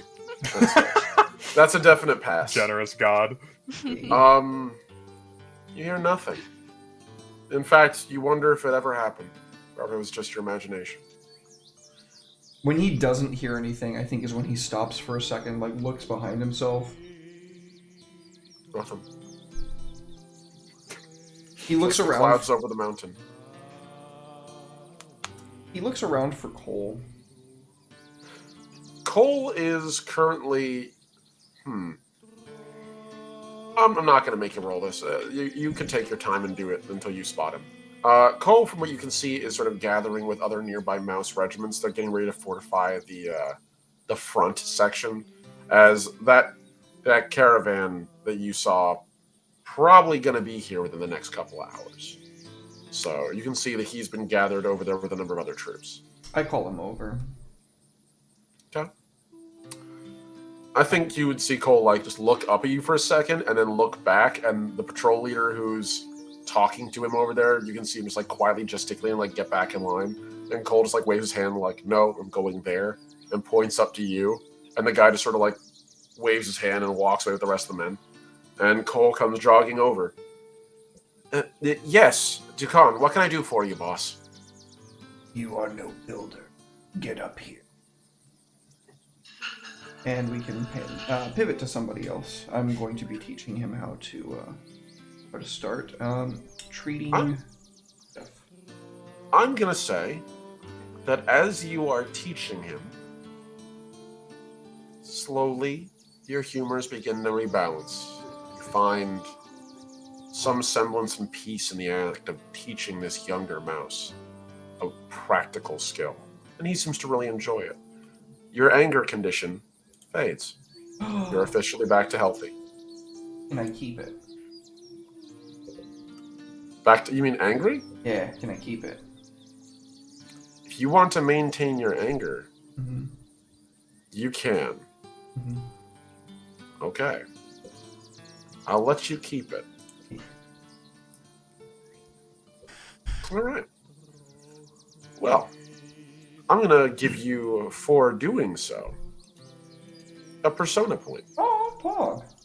Sweet. I wasn't Literally expecting supposed to do that for really thematic shit, so there you go. All right, let's pivot back over to another two. After all, as I recall, Giles was walking towards Sienna. Sienna, where are you currently? She is probably found some menial task she can do by herself, preferably something like beating the bed sheets or rugs or something that she can take her anger out on.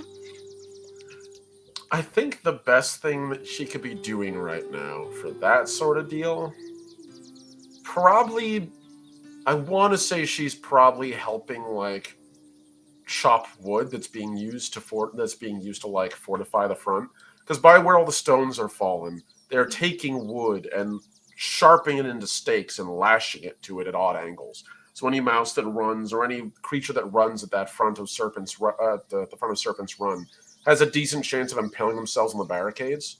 So they would need help with that. So they would probably hand you a hatchet and have a bunch of nearly mouse-sized timbers that you're just sort of hacking away at with a sharpened axe to cut down until they're nice, sharp stakes, about as thick as your thigh. Hacking I am. In fact, my stakes are probably the sharpest because I have just until they're like, okay, that one's good, just put it down. Fucking run a marathon, and now you're literally just chopping like a madman. Just literally Captain America, just like in Age of Ultron, just breaking wood. It's like when you put the pencil and the electric pencil sharpener and forget, and then you pull it out, and it's just like a nub. That's like her pieces when she's done. Oh god. That's fair. So, Giles, you come across Sienna over at a little lumber yard doing this task, prepping the stakes for the defense. I'll leave this in your capable hands. There's not very many people nearby, except for a couple of folks going back and forth to grab sharpened stakes, take them back, run back over, grab more sharpened stakes, take them back. So, you guys are more or less relatively alone, save the odd mouse walking by. My back's probably facing you as I'm just like angrily hacking at my latest piece of wood. I can imagine you wearing a tank top and you just have like giant fucking mouth muscles and you just.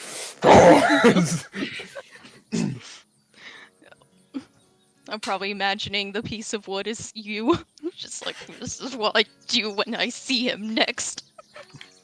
Giles is gonna grab an axe, and he's gonna start hacking up some wood himself. You just see Cyanna pause. Like, she hasn't even seen you, but she knows you're there. You can feel my presence, my rat presence. You just see her fur kind of rise the way an animal's does when it's angry or threatened. She just very slowly turns.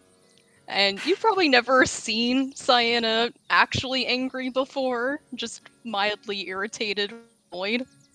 So, she just looks at you, and then just turns back away, and then starts hacking even angrier at the wood. Excuse me. So, seems you're a bit angry at me. What gave that away? Oh, you... You should have seen the Queen. She was pissed. You don't seem upset. She kind of been that pissed. Oh, no. I've seen plenty of people mad at me over the years. It's just something that comes with the territory. I would like to extend my hand for a formal apology. Oh, would you now? I would. I realized that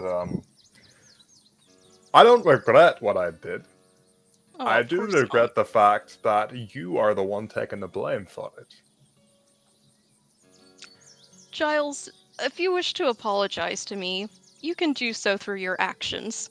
It is your actions that have lost your favor in my eyes. So I don't accept your words, because they have no meaning to me.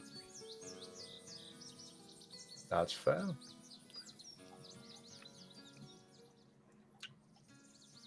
Is that all? Unless you have anything else you'd wish to talk to me about, perhaps a spar. Take it out on me a wee bit. Well, actually, I take it back. The half a tree you knocked down is seems sufficient. Giles, the reason I'm upset is because I don't wish to brutalize you, or anyone else, or see anyone else brutalized. We're here to make a new life, and a better one, that doesn't involve so much bloodshed and war. And making such rash, and quite frankly, selfish decisions as to risk your life, my life, the life of those under my command, and the life of the whole party is exactly what I don't wish for. You and I have very different opinions of how things should be. So no, I don't wish to beat you up. Because I don't think that you would learn a lesson from it. I think the only thing that would teach you a lesson is the real consequences of your actions. And when you see yourself die, or someone that you love die, then maybe you'll learn why I'm so angry. I've seen the consequences of my actions hundreds of times. You know what occurred to me? I don't even know how old you are. You look young, but that's just an assumption I've made. It's probably just because you're so old. I'm not arguing that. You must know I just reached my 30th year before we started the journey. Oh, congratulations. Yeah, you're older than I thought. I've just hit 44 winters now, and I've come to find that I've had to make difficult decisions. And, truth be told, I'm out of my element. I'm not in Wolfram. I'm not back home. I'm not making decisions that I know, without a doubt, would be for the better of the people. I'm making decisions based upon things that aren't necessarily applicable anymore. So, I've realized that I should probably let somebody far younger than me with more. Actually, you know, I was always told from my elders that experience is the single most important thing you can have when it comes to survival. I beg to differ. I think that the young folks, with their perspectives, I know you're not young, but you're younger than me by half a score. So I think younger, fresh eyes can give us good, new insights into things that we may have not been previously able to see. So, as such, the Queen has informed me that I'm still under yours, so I would like to act as an advisor and make no more decisions on my own. I know this is just words, but you can hold me to it. My people need a leader, and I'm not making a very good example of that now, am I? I can't be taken off anymore. I can't be doing all these things I used to do when I was a youngin'. I used to do things like this all the time. I bear scars all over my body from it, but I cannot get away with doing the things that I did when I was younger. Younger than you by 10. So I would like to relinquish the act of actioning to you properly, like I should have done in the first place. I'm no longer We'll going to take let it. my ego get in the way of things. I will take it under consideration. Should you prove yourself actually regretful for your actions, then I would be favorable to this, but I'm sure you can understand why at this time I don't fully trust you yet. The wound's fresh. I'm just trying to prevent the infection. It's a lot easier to deal with wounds when they're, not scabbed over and red and seeping. No. It's just, you're so old. I suppose it's the way your generation was brought up. She just Fucking boomered you. hilarious. Okay, Boomer. Oh, you wouldn't be wrong. Grew up in the wooded countryside. Were you Things is there different. for the first Weasel War, by the way? I don't think I was. I was just trying to think of something super old where it's like Yeah, you're born was 100 gonna years say. after it or Like, something. the only 2 to 3 mice that are on the expedition that are that old are like Gwendolyn and Saxon, and they were both young when that happened. So that's like asking someone in the 90s, "Did you see World War I?" Like, that's fair. That's fair. No, I wasn't in the First Weasel War, unfortunately. But I did know Midnight before he turned traitor. I met him as a youngin' when I first joined the Mouse Guard. That So I explains everything. am that old. So in his defense, Midnight had a lot of great points. The fact of the matter is, the man doesn't want it for the betterment of people except for himself. He has this sense of pride, this mantle he takes upon himself that he feels like without being able to bear the weight of everything, that means that he is inferior. And I've realized, to this point now, that I've acted just like that. I was going to say I could not distinguish whether you were speaking of him or yourself. And I understand that. The very thing that I wish to do away with, I'm acting like it. It's hypocritical. Ironic. Ironic. So, my traditions, my viewpoints, they're old, antiquated. Not First Weasel War old, but they're a way bit ancient. And I need to be a bit more careful at my age. Yes, I wouldn't want to deal with you having a broken hip or something like that. Oh, no. Well, I'll lead you to it. I'm sure you got plenty of frustrations to take out on that timber there. I feel a bit better than I did before, but I would still advise staying out of my way for the rest of the day, just until I've settled completely. Oh, I've angered plenty of people in my time. I know the best. Address it when you can, and then let it air out. And whatnot. I'm glad that the rocks didn't crush you, I suppose, although I had hoped they did earlier. Well, speaking on matters of tactic, not a single one of them saw me. I hope that'll be a relief to you. Oh, so you have eyes on the back of your head now. They were calling out Rockfall. I could hear them. If they would have seen me, they would have said, "Oh, there's a mouse up there. There's a mouse with a kilt, a purple kilt, and a red mouse against green." You know, I would have been caught immediately. I would have heard them calling, and then assail me with arrows and all that. They are trained soldiers who might know it's tactical to not start shouting that they've spotted the enemy, but with your age, I'm sure you know better than me. In that regard, yes, I do. If now they may be trained soldiers, but they're trained under you know who, so they're only so trained. He did lose, you remember. This is And he'll true. lose again. And this time he'll lose his head.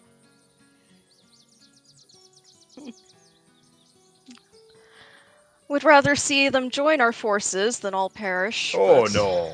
That is a discussion for another time. It says he looked longingly at his sword oh yeah.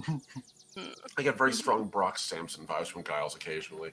Oh yeah. Nice. Okay. She probably just gives you a kind of curt nod and then goes back to hacking, but a little gentler this time. Not quite as angry and forceful. Child starting problems. It's just a picture of that guy pouring an entire thing of gasoline on a fire, just The little girl in front of the burning house meme. Giles knows what he's done. He knows he can be quite a bit immature for his age. So yeah, as you both go your separate way, Giles, in the distance you can see what looks like Gwendolyn still sitting at that table, now looking at you, sipping from that last teacup. You can swear she might be smiling at what you might have tried to just do. Both of you just two plotting against you, nothing else. Just walking along. Both of you two got a persona point for that. That was great. Thank you. Yeah. I actually enjoyed watching that. Persona. Persona. Persona. So a couple of hours go by, and eventually, in the distance, Derek, can we get some tension music again? Bum, bum, bum. You hear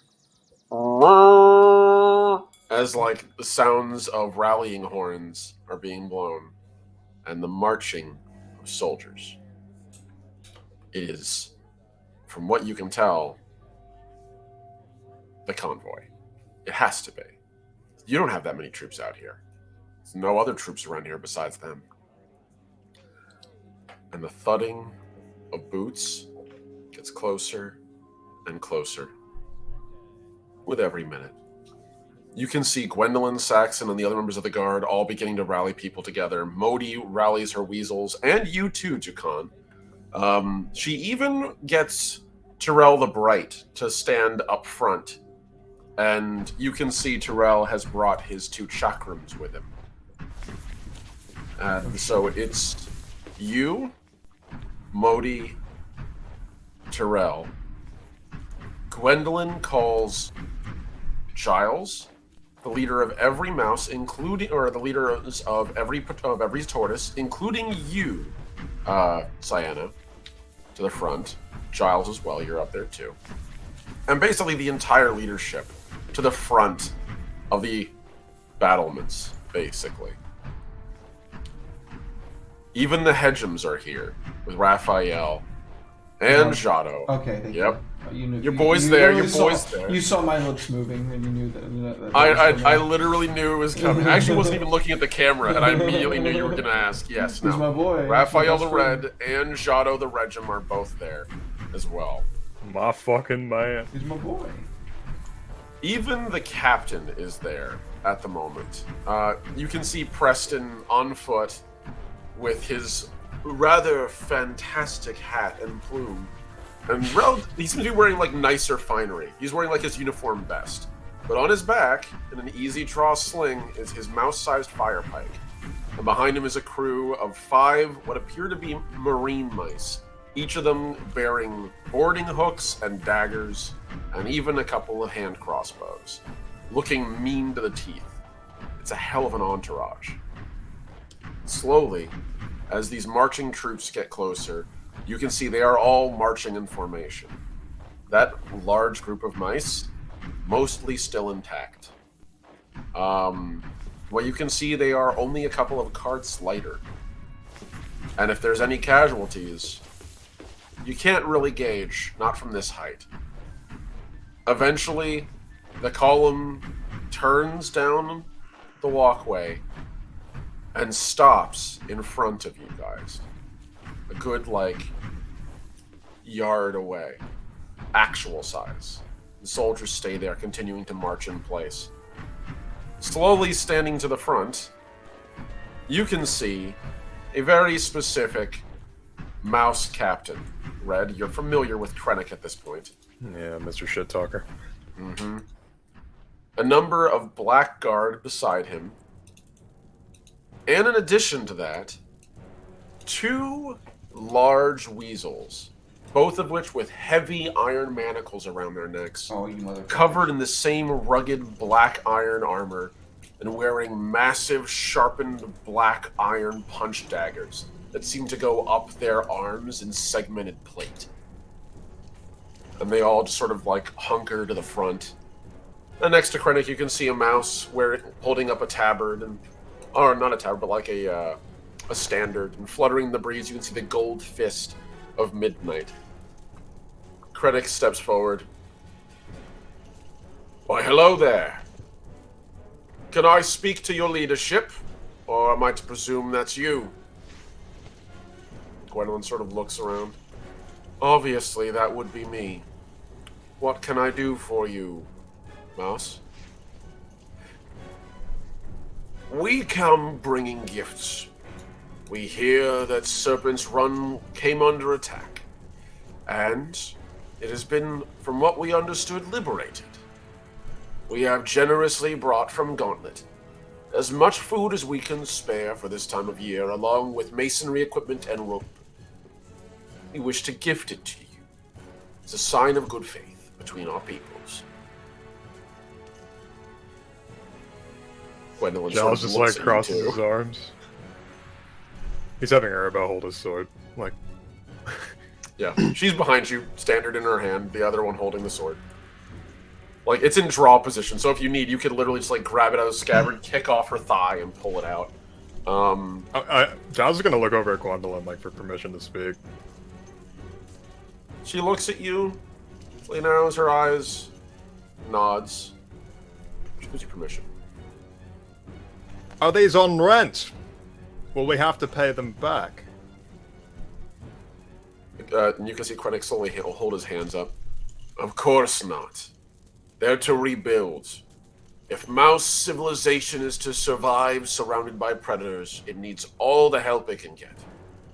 The gifts are gifts. Take them. We leave the carts as well.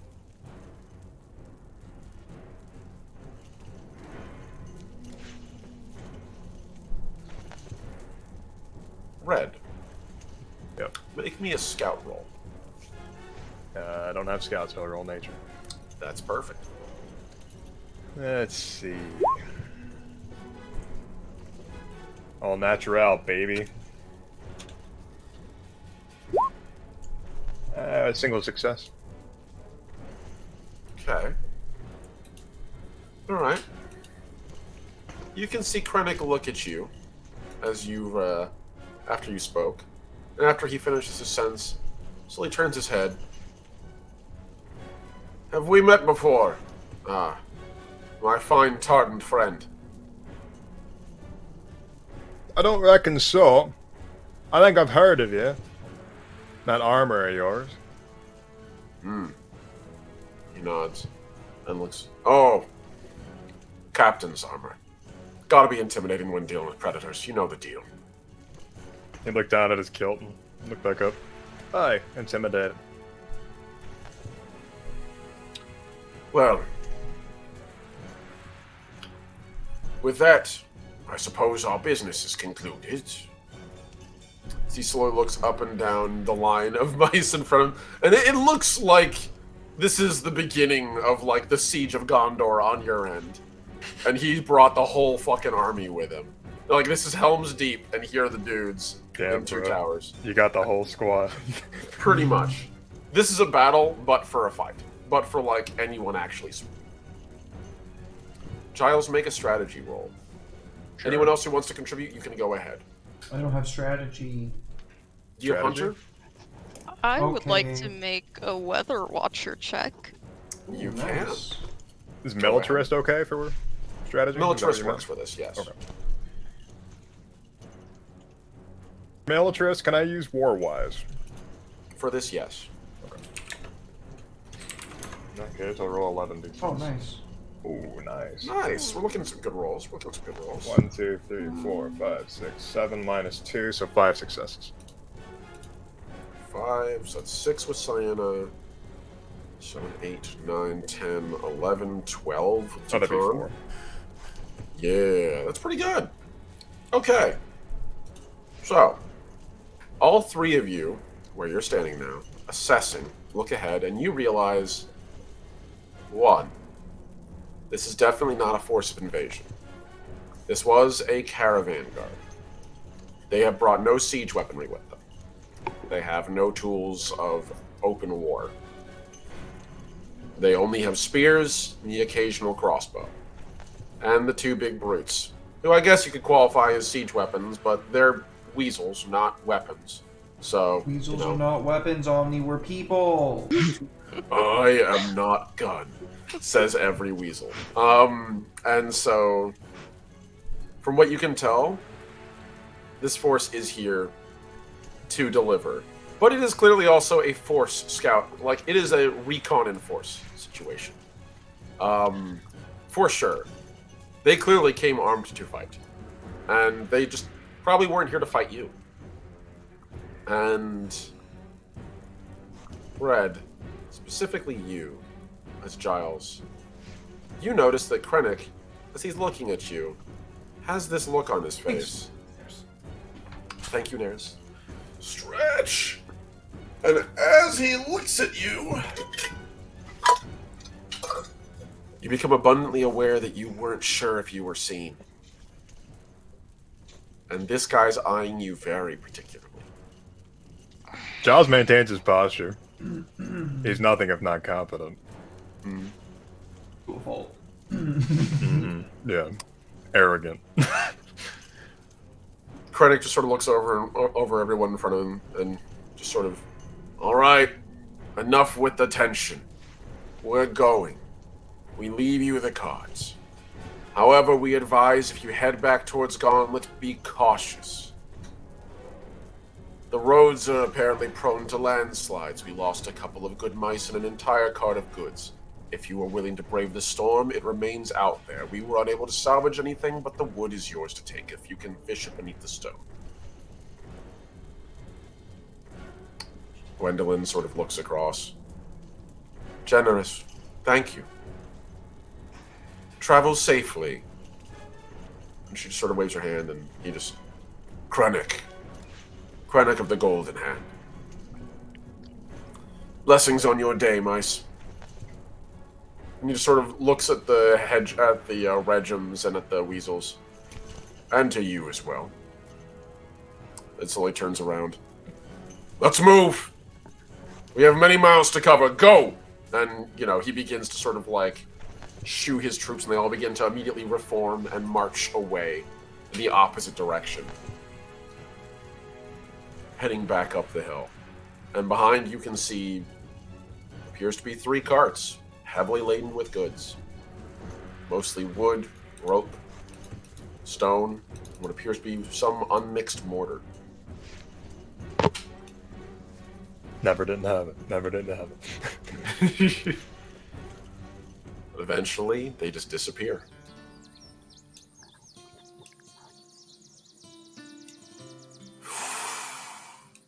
Gwendolyn just slowly exhales, turns around. All right. Back to your duties. We're done here. Thank you all. Go on.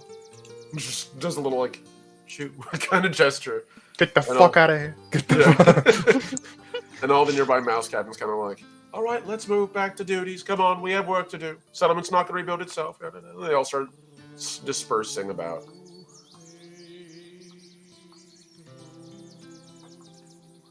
Eventually, they all leave, leaving you guys. That could have gone worse. Oh, aye, you think? Could always go worse. I believe Krennic recognized you. He may have not seen me this time. I actually encountered him back in Gauntlet. I don't think he saw me either, but he might be a bit more canny than he lets on. That is somehow worse. He made it a point to. Well. What's worse, that he noticed you, or that he's cunning enough to not let on that he noticed you? He specifically mentioned the rock slide, not avalanche, because that's snow.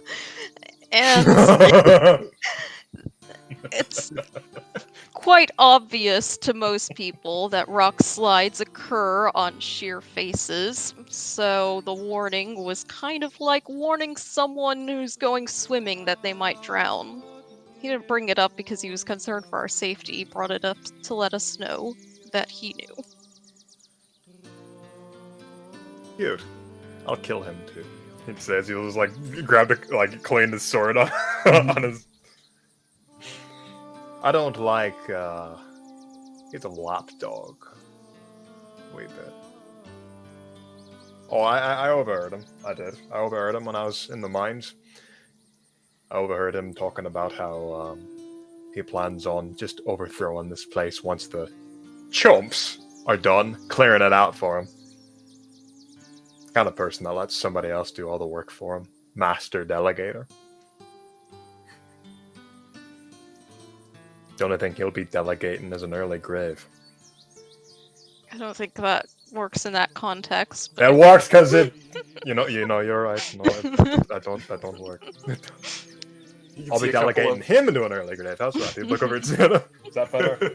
You'll be delegating him an early grave. At what point are we to be killing these men? I'm working on it. Not the killing part yet, but freeing your people, yes. You see a couple of Hedgems walk past, and they reach over to where the carts are. They begin pulling them in. Like, they're pretty big. They're almost as big as a weasel, actually, and they are like loaded. It's enough where like the Hedgems actually like creak a little bit when they lift these things up, and they are heavy. Oi. He's gonna walk up. Thoroughly check every single one of these containers. I have a hunch. All right, then. Oi, put it down. Take a look in it carefully. Let Jado know we might want to take a closer look. And the other one just sort of like nods and sends what appears to be like an apprentice that's sort of standing off to the side, run back. And eventually Jado comes back.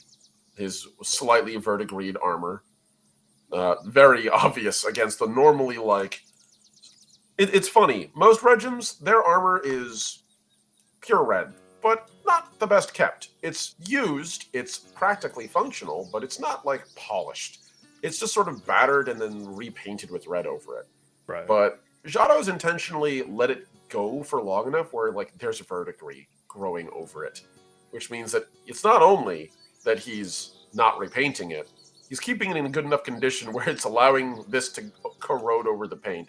It's a weird flex. Patina. But he keeps his armor intact enough to corrode?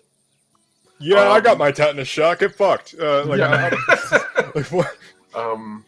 Yeah, he walks over. You all have reservations about the resources, then? Don't. There's plenty of snake. That's fair. All right. Stand back. Out of the way, lads. I'll take a look. And he gets in closer, and as he does, he pulls over the visor from his armor and clicks into place. It literally makes him look a little bit like Ironmonger from the first Iron Man, but like in red and verdigris armor that's vaguely hedgehog shaped.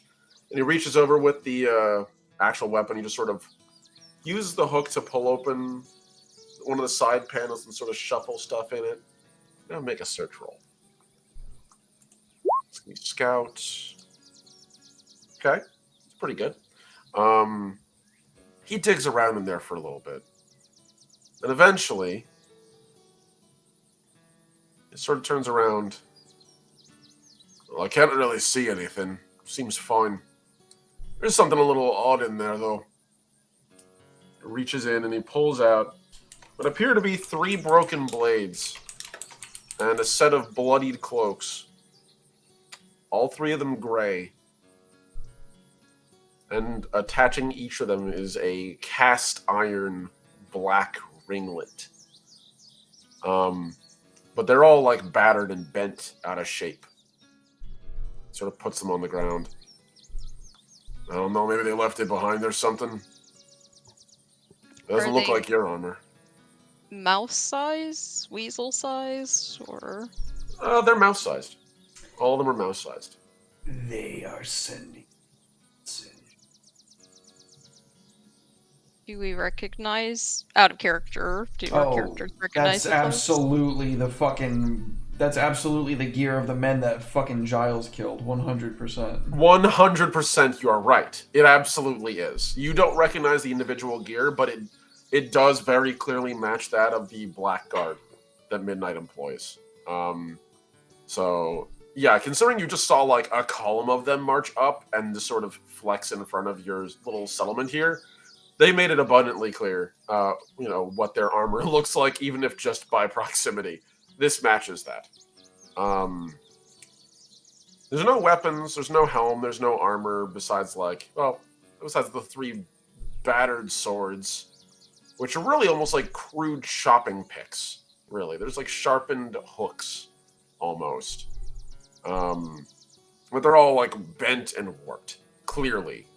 Like they've been crushed by great force, like a rock slide. Yeah. Casualties? Ugh. And you can see Giotto just like reach down and lift up one of the cloaks and just sort of wring it, and blood pours from it. Ugh, fresh. Disgusting. Should have watched where they were going. I think we all probably just snap our heads at you at the same moment. You don't know anything about the mice that you killed. They might have had no issue with us and might have wished to join us instead of dying by our hands. Giotto, I will take those cloaks and be sure they have a proper burial. Right? It's all yours, miss. And he just reaches down and picks up and hands them over to you. And sort of like wraps the swords up in them too. I just kind of shoot Giles a look as I walk off with the cloaks. As you're beginning to walk off, Dupon's like, Sayana, there will be more dead at the end of this. They should at least be given the choice to fight and die, and not have their lives taken from them when they have done nothing wrong yet. Sayana, in war, you have to instill fear, and there will We're be innocent not people that die. at war yet, Giles. Yet. This is a preliminary And you message. should give them the opportunity to decide to not go to war and keep their lives than simply taking it from them without cause. I'll think on that. I will. Genuinely, I will. You can see Giotto just sort of like looks between the two of your characters, just sort of quietly nods. All right, I pray then. that stays between us. He'd look over at Giotto. I keep my armor buttoned up over many different jobs. Spy isn't one of them. I bid you all adieu. Wait, Giotto. I'll see He you looks later. over. Of course. See you later, brother. Then he just reaches over a hand and sort of does like the forearm clasp if you'll do it. yeah, for sure. You're just Yeah. like, Jono. Hi. Hi, Jono, brother. Okay, bye. Yeah. He nods and he walks back to camp. Oh, damn! I almost forgot. Raphael would have my head if I didn't mention it. Raphael, Modi, and Gwendolyn. They all want to call a moot with 3 of you, and apparently another one. She just wanted you to know. So that's gonna happen at sundown, around the fire in the back. Just let you all know, just her business, not mine, just delivering a message. I'm gonna get back to it. Again, many duties. Messenger isn't normally one of them. And he just starts walking back into the town. Like him. He is the best friend.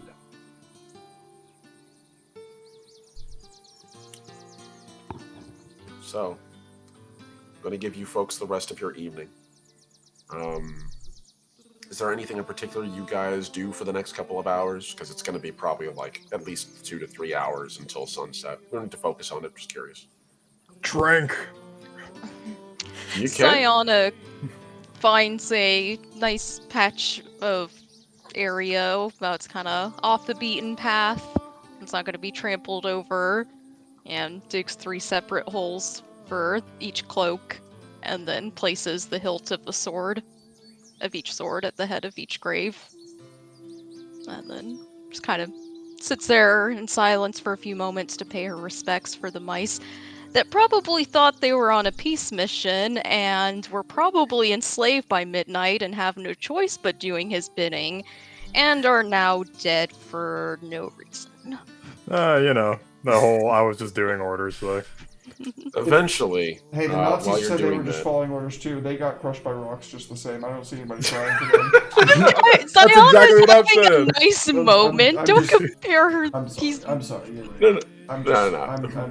I'm being silly. I'm sorry. I will say I do find the image of Hitler being crushed by a giant rock very entertaining. That is a good image. so- I'm That said, though, while you're doing this, eventually, Sayana, after like a couple of minutes, you would see, you would feel like a hand on your shoulder, and it would be Cole of Serpent's Run. And he'd currently be one of his legs bandaged up, properly splinted now, with a little crutch, and just his hand on your shoulder otherwise, and a nod, and says, "The dead should be seen to, regardless of who." And he just sort of nods, and behind him, you can see there's 2 other mice, one with a jug of oil and another one with a torch. And he sort of nods. I'm not sure if this is how you handle it where you're from, but we usually send our dead away with fire, if I may.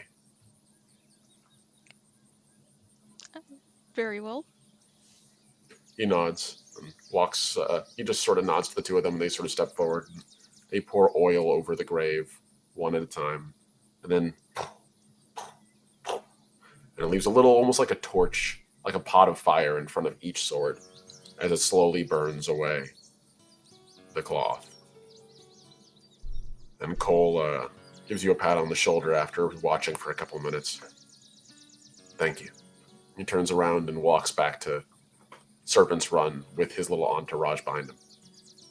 Sayana's just like, who was that? That's not one of my men. Who was that guy? That mystery man. It takes a few moments before you realize that's the dude that you met in Serpent's Run at the very beginning of your infiltration of it, the guy who was injured. Yeah, no, Natalie knows that it's, Derek's guy and No, that's not everything, my but guy. she's just, That's not my guy. It's a Cole? different Cole. It's not There's Derek's different guy. Coles. We established this. Different before. Cole. oh, There's that's two why, different that's why I Yep. said that. She's just like, who was that? No, if There's it's the Cole with a Cole that K. she helped rescue, then she would have been like, thank you, pat his hand, and all that stuff. That's fair, yeah. Cole of Blackrock is who you're thinking of. Yeah. That's Ducon's crew. I This was is Cole's Serpent's surprised. Run. I Good was con, like, Dag. I didn't think that he had an interest in this, and then I was like, did Omni get the names confused and it's supposed to be Tom, not Cole talking to me? Nope. Okay, I got it now. But I got you. No, you're good. So, Red, you're drinking. I'm going to assume you're drinking with the Wolframites? Oh yeah, absolutely. And I'm gonna tell him what happened. Well, I'm gonna tell Arabelle what happened. I'm not telling everybody else what happened. You know, let That's you know fair. all that shit. I figure she would chew you out for a few minutes, realize it's useless, and then realize also you seem like you might be actually tempering your response a little bit, and then seem to be proud of you, and then just say fuck it and go back to drinking. So Giles still believes that it was like a good sort of like tactical decision despite everything that happened, because even though they recognize and they realize that there's like obviously pros and cons to this. Pros, they know that we're not going to be fucked with. Cons, they can use that as propaganda. Pros, we know we get a feel for what they were actually trying to do here, which yes, we know that they're bringing resources, but pros being, were they going to attack if they knew? And then cons being, well, they know. So I think Giles is already drunk. And I like to imagine he's saying all that loud to himself, like, pros, they know. Cons, they know. That's really funny. Yeah, we'll go with that. I love that. That's so fantastic. Yeah, Giles you is like spend- talking to some random person. So they know things, but on the upside, at least we know how they're gonna be. They're like, who the fuck are you? I actually like the idea that it's another drunk Wolfmite who's like, I mean, if they know you know, do they know you know that they know? What? You know what I'm saying? No. Like, they're all, What You're the all fuck just- are you on about? You're like, you're no, all that's just racing to the nonsense. bottom of your barrels. That's rubbish. Get off your lad. You collect it, Bob. Okay, so that actually makes me smile a lot. And Dukan, what do you do for the last couple hours of the day? Not to beat a dead horse, but it has been my goal for the last 2 sessions Yeah. to get this monolith done. You know, I want to. No, I Not get this you. monolith, this monument. So I'm just All going right, whole hog into that. I'm going to ask you to. This is going to be interesting because I haven't had to do this in a while, and I know there's a job for it, so I'm going to take a look at it. Hilariously, there's not. Do you have Weaver by any chance? Yes, I do. Make I'm not a even reading Weaver that, roll. actually. I had a feeling. I knew you had one of those skills. I just wasn't sure which one. Can I Let's ask make God a Weaver went to roll. college for basket It's basically going to be your Tanner roll because there's no use urine to cure stuff. Oh, I'm rolls. not trying to tan the hide of the skull of the Right. head. I'm trying to make the skull into a monument that I'll be able to put over Right. my entrance to my hovel. Right, I got you. I figured as much. That was just my preservation roll. Is what Do we're I gonna get to use. So add we'll snake use voice to Weaver. this? Oh hell yeah! Fuck Oh, yeah! yay. Absolutely. And also you're Fireball. gonna have Cole assisting you as well. Oh, nice. Nice. good Oh job, yeah, Cole. no, you two actually managed to wrap it up by the end of Fuck yeah. those 3 hours. You cleansed the whole thing. You managed to scour it down to the bone. You scrub the extra gross off of it, and you even managed to sort of tie up the bones with wires so they stick together. Oh, yeah. So, yeah, nah, it's ready to go. You can haul that thing back to your tortoise anytime you're ready. Beautiful. Yeah, I definitely put that over the entrance of my my section of my tortoise. Yeah. Now when we settle down and there's a nice little weasel spot for me, that's going over the entrance. My favorite part is your entrance is the one on the right of the picture. Mm-hmm. It'd be the left of the tortoise coming out, but it'd be on the right here. So there's this giant serpent head over that entrance now. And it's nearly as big as Sedony's head. Sedony is the yeah. tortoise, by the way. So, like, it's Strong almost like there's a tortoise. tortoise living in the back of the tortoise. I kind of love that. I'm happy about Yeah. this. So, That's what I wanted. hours pass. Darkness falls. And the camp seems to be in good spirits. There's a little bit of celebration. As the day had gone on, you can see the resources given to you guys by midnight are put to work. And you can see some of the stonework is propped back up, started to be repaired by masonry. You can see they put dowels of wood in the hollow chunks that they can, or drill holes into them to put the wood in. They secure it with mortar and stone. And soon some of the actual arches are partially rebuilt. And what they don't build that with, they begin to build a wooden structure at the back, almost like a fortress, over the course of the day. And by the time it's done, it almost looks sort of like a frontier fortress. You know, where you've seen those before in like American and other histories, where they just will literally just take sharpened wooden logs and bury them in the ground in spikes and just sort of like make a wall out of them 2 to 3 deep. It's basically what they're starting at the back of Serpent's Run. So you have the gateway that leads up like a grand entrance to this fortress. It's still under production, but it's got 4 walls at this point and a defensible position inside where what's left of the center of Serpent's Run is. So, good progress. Nice. Eventually, there's a fire, and you 3 are all called for by what appear to be mice wearing Gwendolyn's colors, her elite guard. They kind of just tap you each and are sort of like, come with us. The mood is now. We need your input. Okay. Eventually, you come before a fire, which is outside the walls. And around it, you can see there are numerous serpents standing guard, all green, all wearing little segmented armor. Clearly of the old design, but it's not like you all have snake armor lying around, so they're making do with what they can. For what it's worth, it appears that it's all been splashed with white. Like they've taken white paint, or just like masonry, like just simple like pumice stone, like ground watery pumice stone, just covered their armor in it, obscuring any prior imagery they had. You even recognize Greenfang there. It just sort of gives you a nod as you all approach. And standing around the fire is Gwendolyn, Saxon, the leaders of the other 2 factions you have. So you would have Raphael, Modi, the leader of the Weasels. You would also see Terrell there, the Bright. And finally, every other patrol leader in the expedition. There's like 20, 30 mice gathered around this fire. All in a ring. And Gwendolyn steps forward. I call ye all here in order to nominate someone to take care of this settlement. Serpent's Run cannot be our final destination. It is too small for us to live here, and the mice and serpents that live here deserve that home as their own. However, we shall not leave them without protection. The Mouse Guard honor their oaths, and we promise to assist them. And we shall.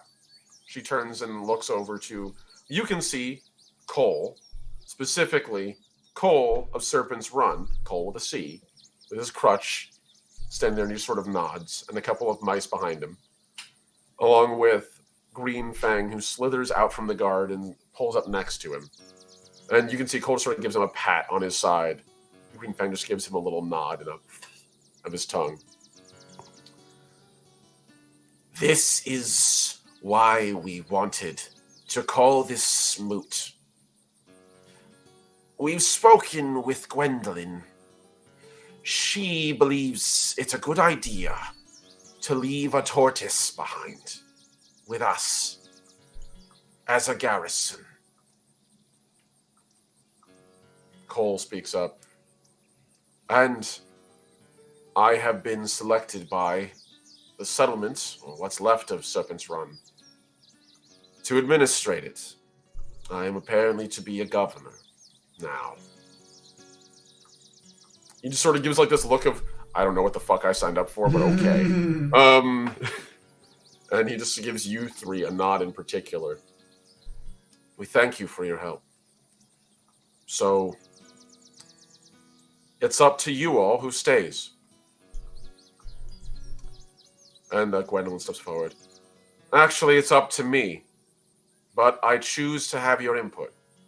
You are my loyal patrol leaders. You have all assisted me greatly. Some of you I will not allow to leave. She immediately reaches out and points at you 3 and a number of others in the crowd. And I was just about to nominate Giles. No, you can't leave me behind. I'm like a tick. It's hard to get me off. That All of sounded you. wrong, but okay. I did not mean for it to sound like that. You can't. That's God fucking damn! hilarious. I just put that together. I meant it's hard to pick me up. I got you. She points to the swath of you and a number of other patrol leaders around you. You're all off the table. Many of you are skilled in combat, many of you have proven yourselves in it, and many more of you have more than enough men to continue to push forward. Your mice are better needed in the future. However, the rest of you, it is up to you to nominate who will stay. So, I open the floor to any patrol leader willing to commit their forces to the act of protecting Serpent's Run. You will be our eyes and ears in this region, and you will provide the martial strength around which Serpent's Run will rebuild. And, as Cole and Greenfang have agreed, they will be the first of our territories here.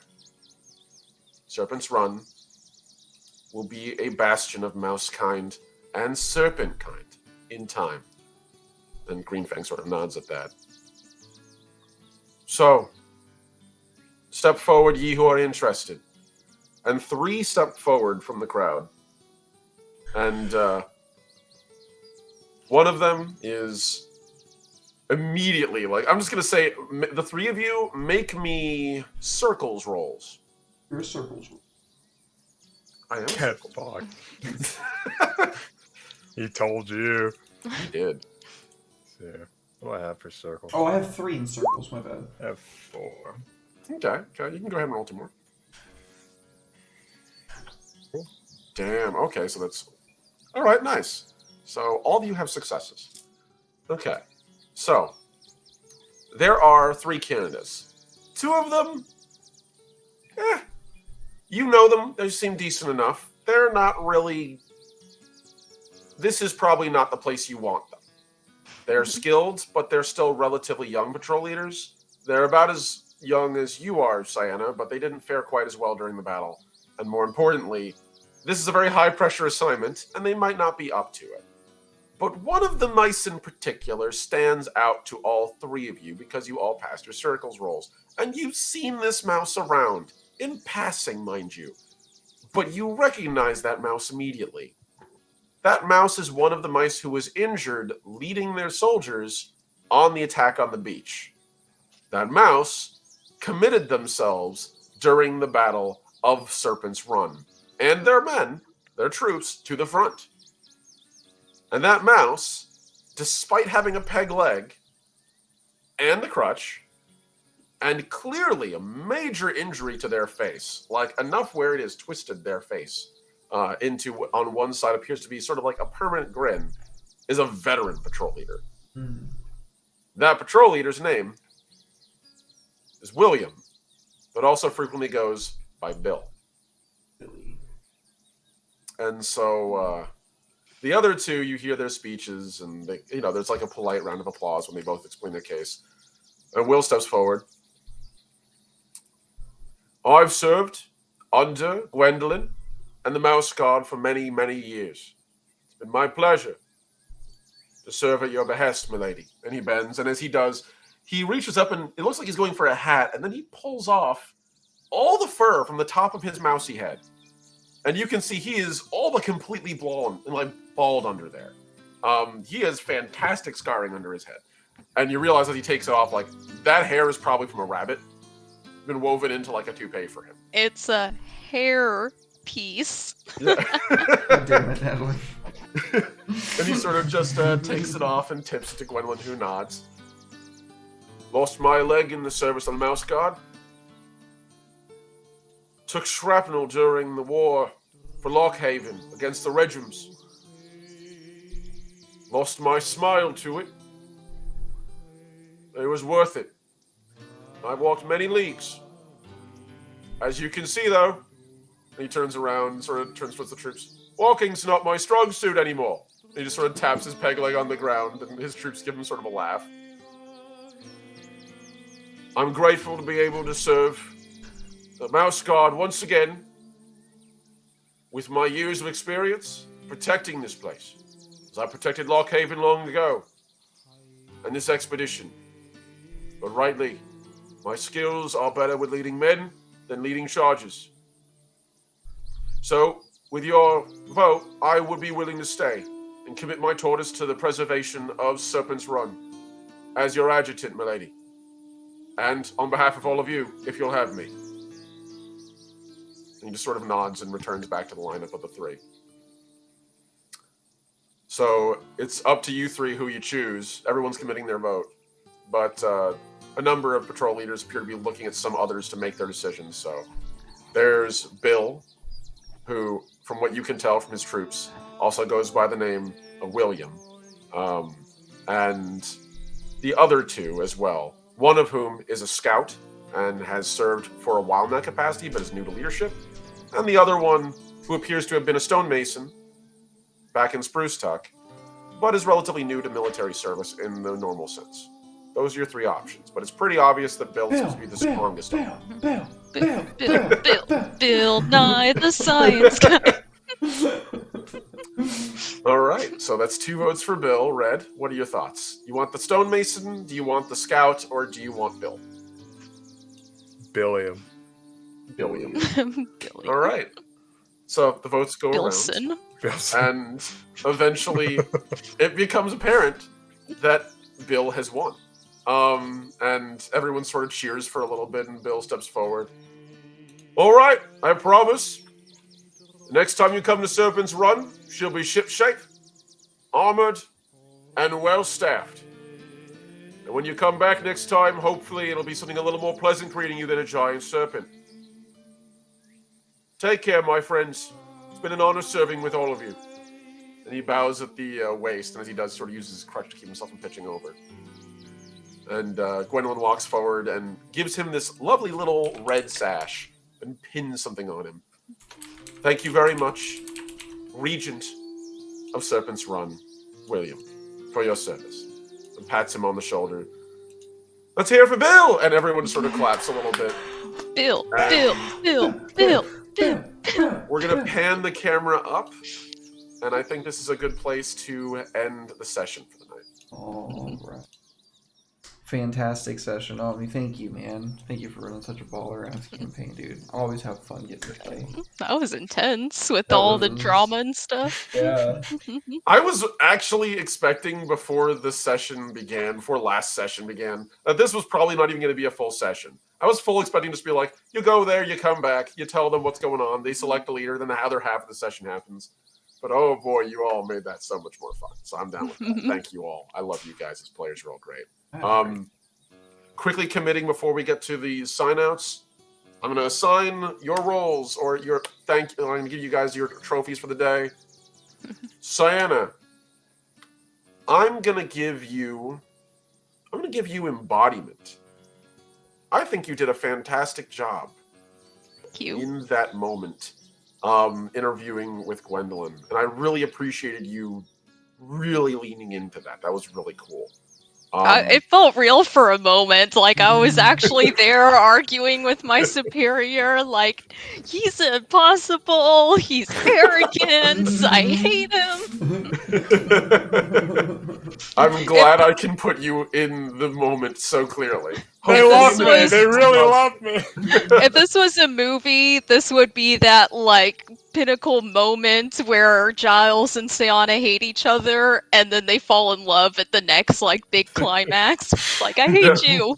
But This actually, is your Legolas I and love Gimli moment. Like, stand by an elf, and then by the end of the third one, yeah, stand by an elf. Kind of deal. Like, I love that. no. Well, what? Normally, I would use another award for the next person. However, Red, I would be remiss if I didn't also give you the embodiment award. It seems kind of fucking obvious to me, considering that the only reason you're here is because you have full send committed your character to doing what you think your character would do, even when it naturally would disadvantage you. And I very much appreciate that commitment to your character, and also to telling a really fun fucking story. Especially since you did expose your character to potential harm. That is pretty fucking awesome. Okay. So, you earned it, buddy. Derek, I'm going to put this out there. I'm going to give you MVP. Because there's a reason for it. You succeeded on probably the single most important role. What was that? You know what role that was. Oh, the one that I got like a massive success on? Mm-hmm. Yeah. Yep. Great success. That It means was that a I didn't huge go deal. berserk and start murdering all these mice. Yay! 1997 to you. You did a pretty good fucking job. Not to mention also, you succeeded against that will roll there for a bit. Mhm. And that was kind of fucking pivotal. I won't tell you why, but it was. Just know that. So, well done, buddy. Hey, Not to mention also, honestly, you earned embodiment too. I love all your little bits with Cole, and I love how your character has slowly become this, like, war dad, which is kind of yeah. cool. He started I out love kind of as a bastard, but he's becoming, his heart is starting. Yeah. Well, thank you folks so much for playing with me. I turn this over to Derek to roll us out. Oh, well, thank you, Omni. Much love, dude. Thank you again for running such a phenomenal campaign. I have so much fun with this. I love it. Thank you to everybody in chat. It was great having you. We appreciate y'all. One more time, if you use code RPGINN at checkout at Ko-Fi.com/ShadysSale, you can get yourself 10% off a DMDM Studios dice case. Look, we all have one! Look at that! Isn't that beautiful? You love to They're see so it. fucking cool! Yeah! I'm trying to show it off like in a game show. It's like, this prize could be yours. You're my Vanna White, baby. Yeah, so check that out, and yeah, thank you guys again for being here. Natalie, where can people find you? Not much these days because I have been swamped with actual work that pays my bills, so I have to do that. But I will be here this Saturday playing Covet Syndicates on this channel, and not this upcoming Wednesday, but the Wednesday after, right back into Mouse Guard, where you all get to see me kill Giles. No, I'm just kidding. Let's go! I can't wait to see you fight my 76 when I swing at you. Yeah. Awesome. I'm just gonna have the weasel do it for me. Con, kill him. I've already given my word. Shit. You owe me. You owe me this. Well, thank you, Natalie. Oh, go ahead. Yeah, that's about it for me. All right. Well, thank you. I appreciate you being here. Ren, where can people find you, dude? Oh, I'm Red, one of the three primary colors. I'm a content creator here on Twitch and Twitter. You can find me on Twitter a lot these days. But hopefully, working on a bunch of stuff right now. My book is almost ready to go. I just need to get the cover done for it. Do one last pass of edits. I had a good friend of mine named M. Allen Hall read the entire fucking book. What a And Chad. Nice. like sort of like a live tweet like his reactions to it and like find a bunch of typos. Literally just like a free editor, pretty much. Is that the super like great guy. 10,000 page long book? Mhm. 10,000. It is my longest thing I've written. It's about 75,000 words. Oh my So- god. Oh, I was Wow. close. It's almost, I think it's about 300 pages. So yeah, it's pretty long. Goodness. And yeah, shout out to M. Allen Hall. Please check him out. He's a really great dude. He does not get anywhere near enough attention. But if you want to give me some more attention, I'm on Twitch. I'll be live. When am I going to be live? Not tomorrow, because I'm doing a session 0 for a game that I will be running eventually on Thursdays.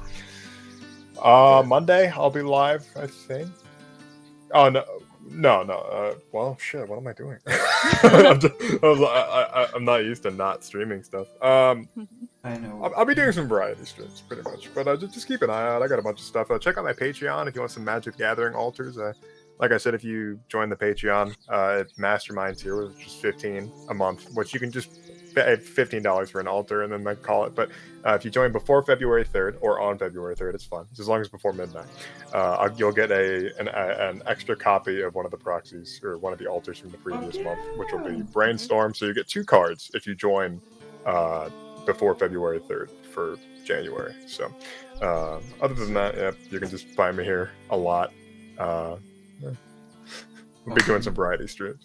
So. Sick, dude. Well, hell yeah, bro. I love you. Thank you for being here, Red. As always. See you, buddy. Much appreciated. Omni, how are you, dude? Hello, everyone. Thank you, Derek.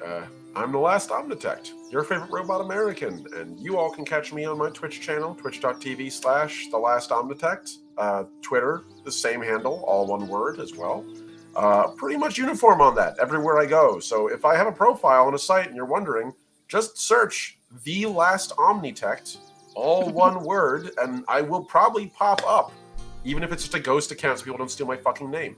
You guys can catch me doing rule smithing, world building, art, and occasionally casual hangout streams every Thursday. We call that the Breakfast Club. Although we are now on the verge of 2 major APs I'm about to be running, and a third to come. The first one is going to be Wild Skies of Etanria, which is going to be every other Thursday evening. I'm super excited. I was going to say, look for it in February, but it's really more like we're in February, so I'll let you all know a week in advance before we go.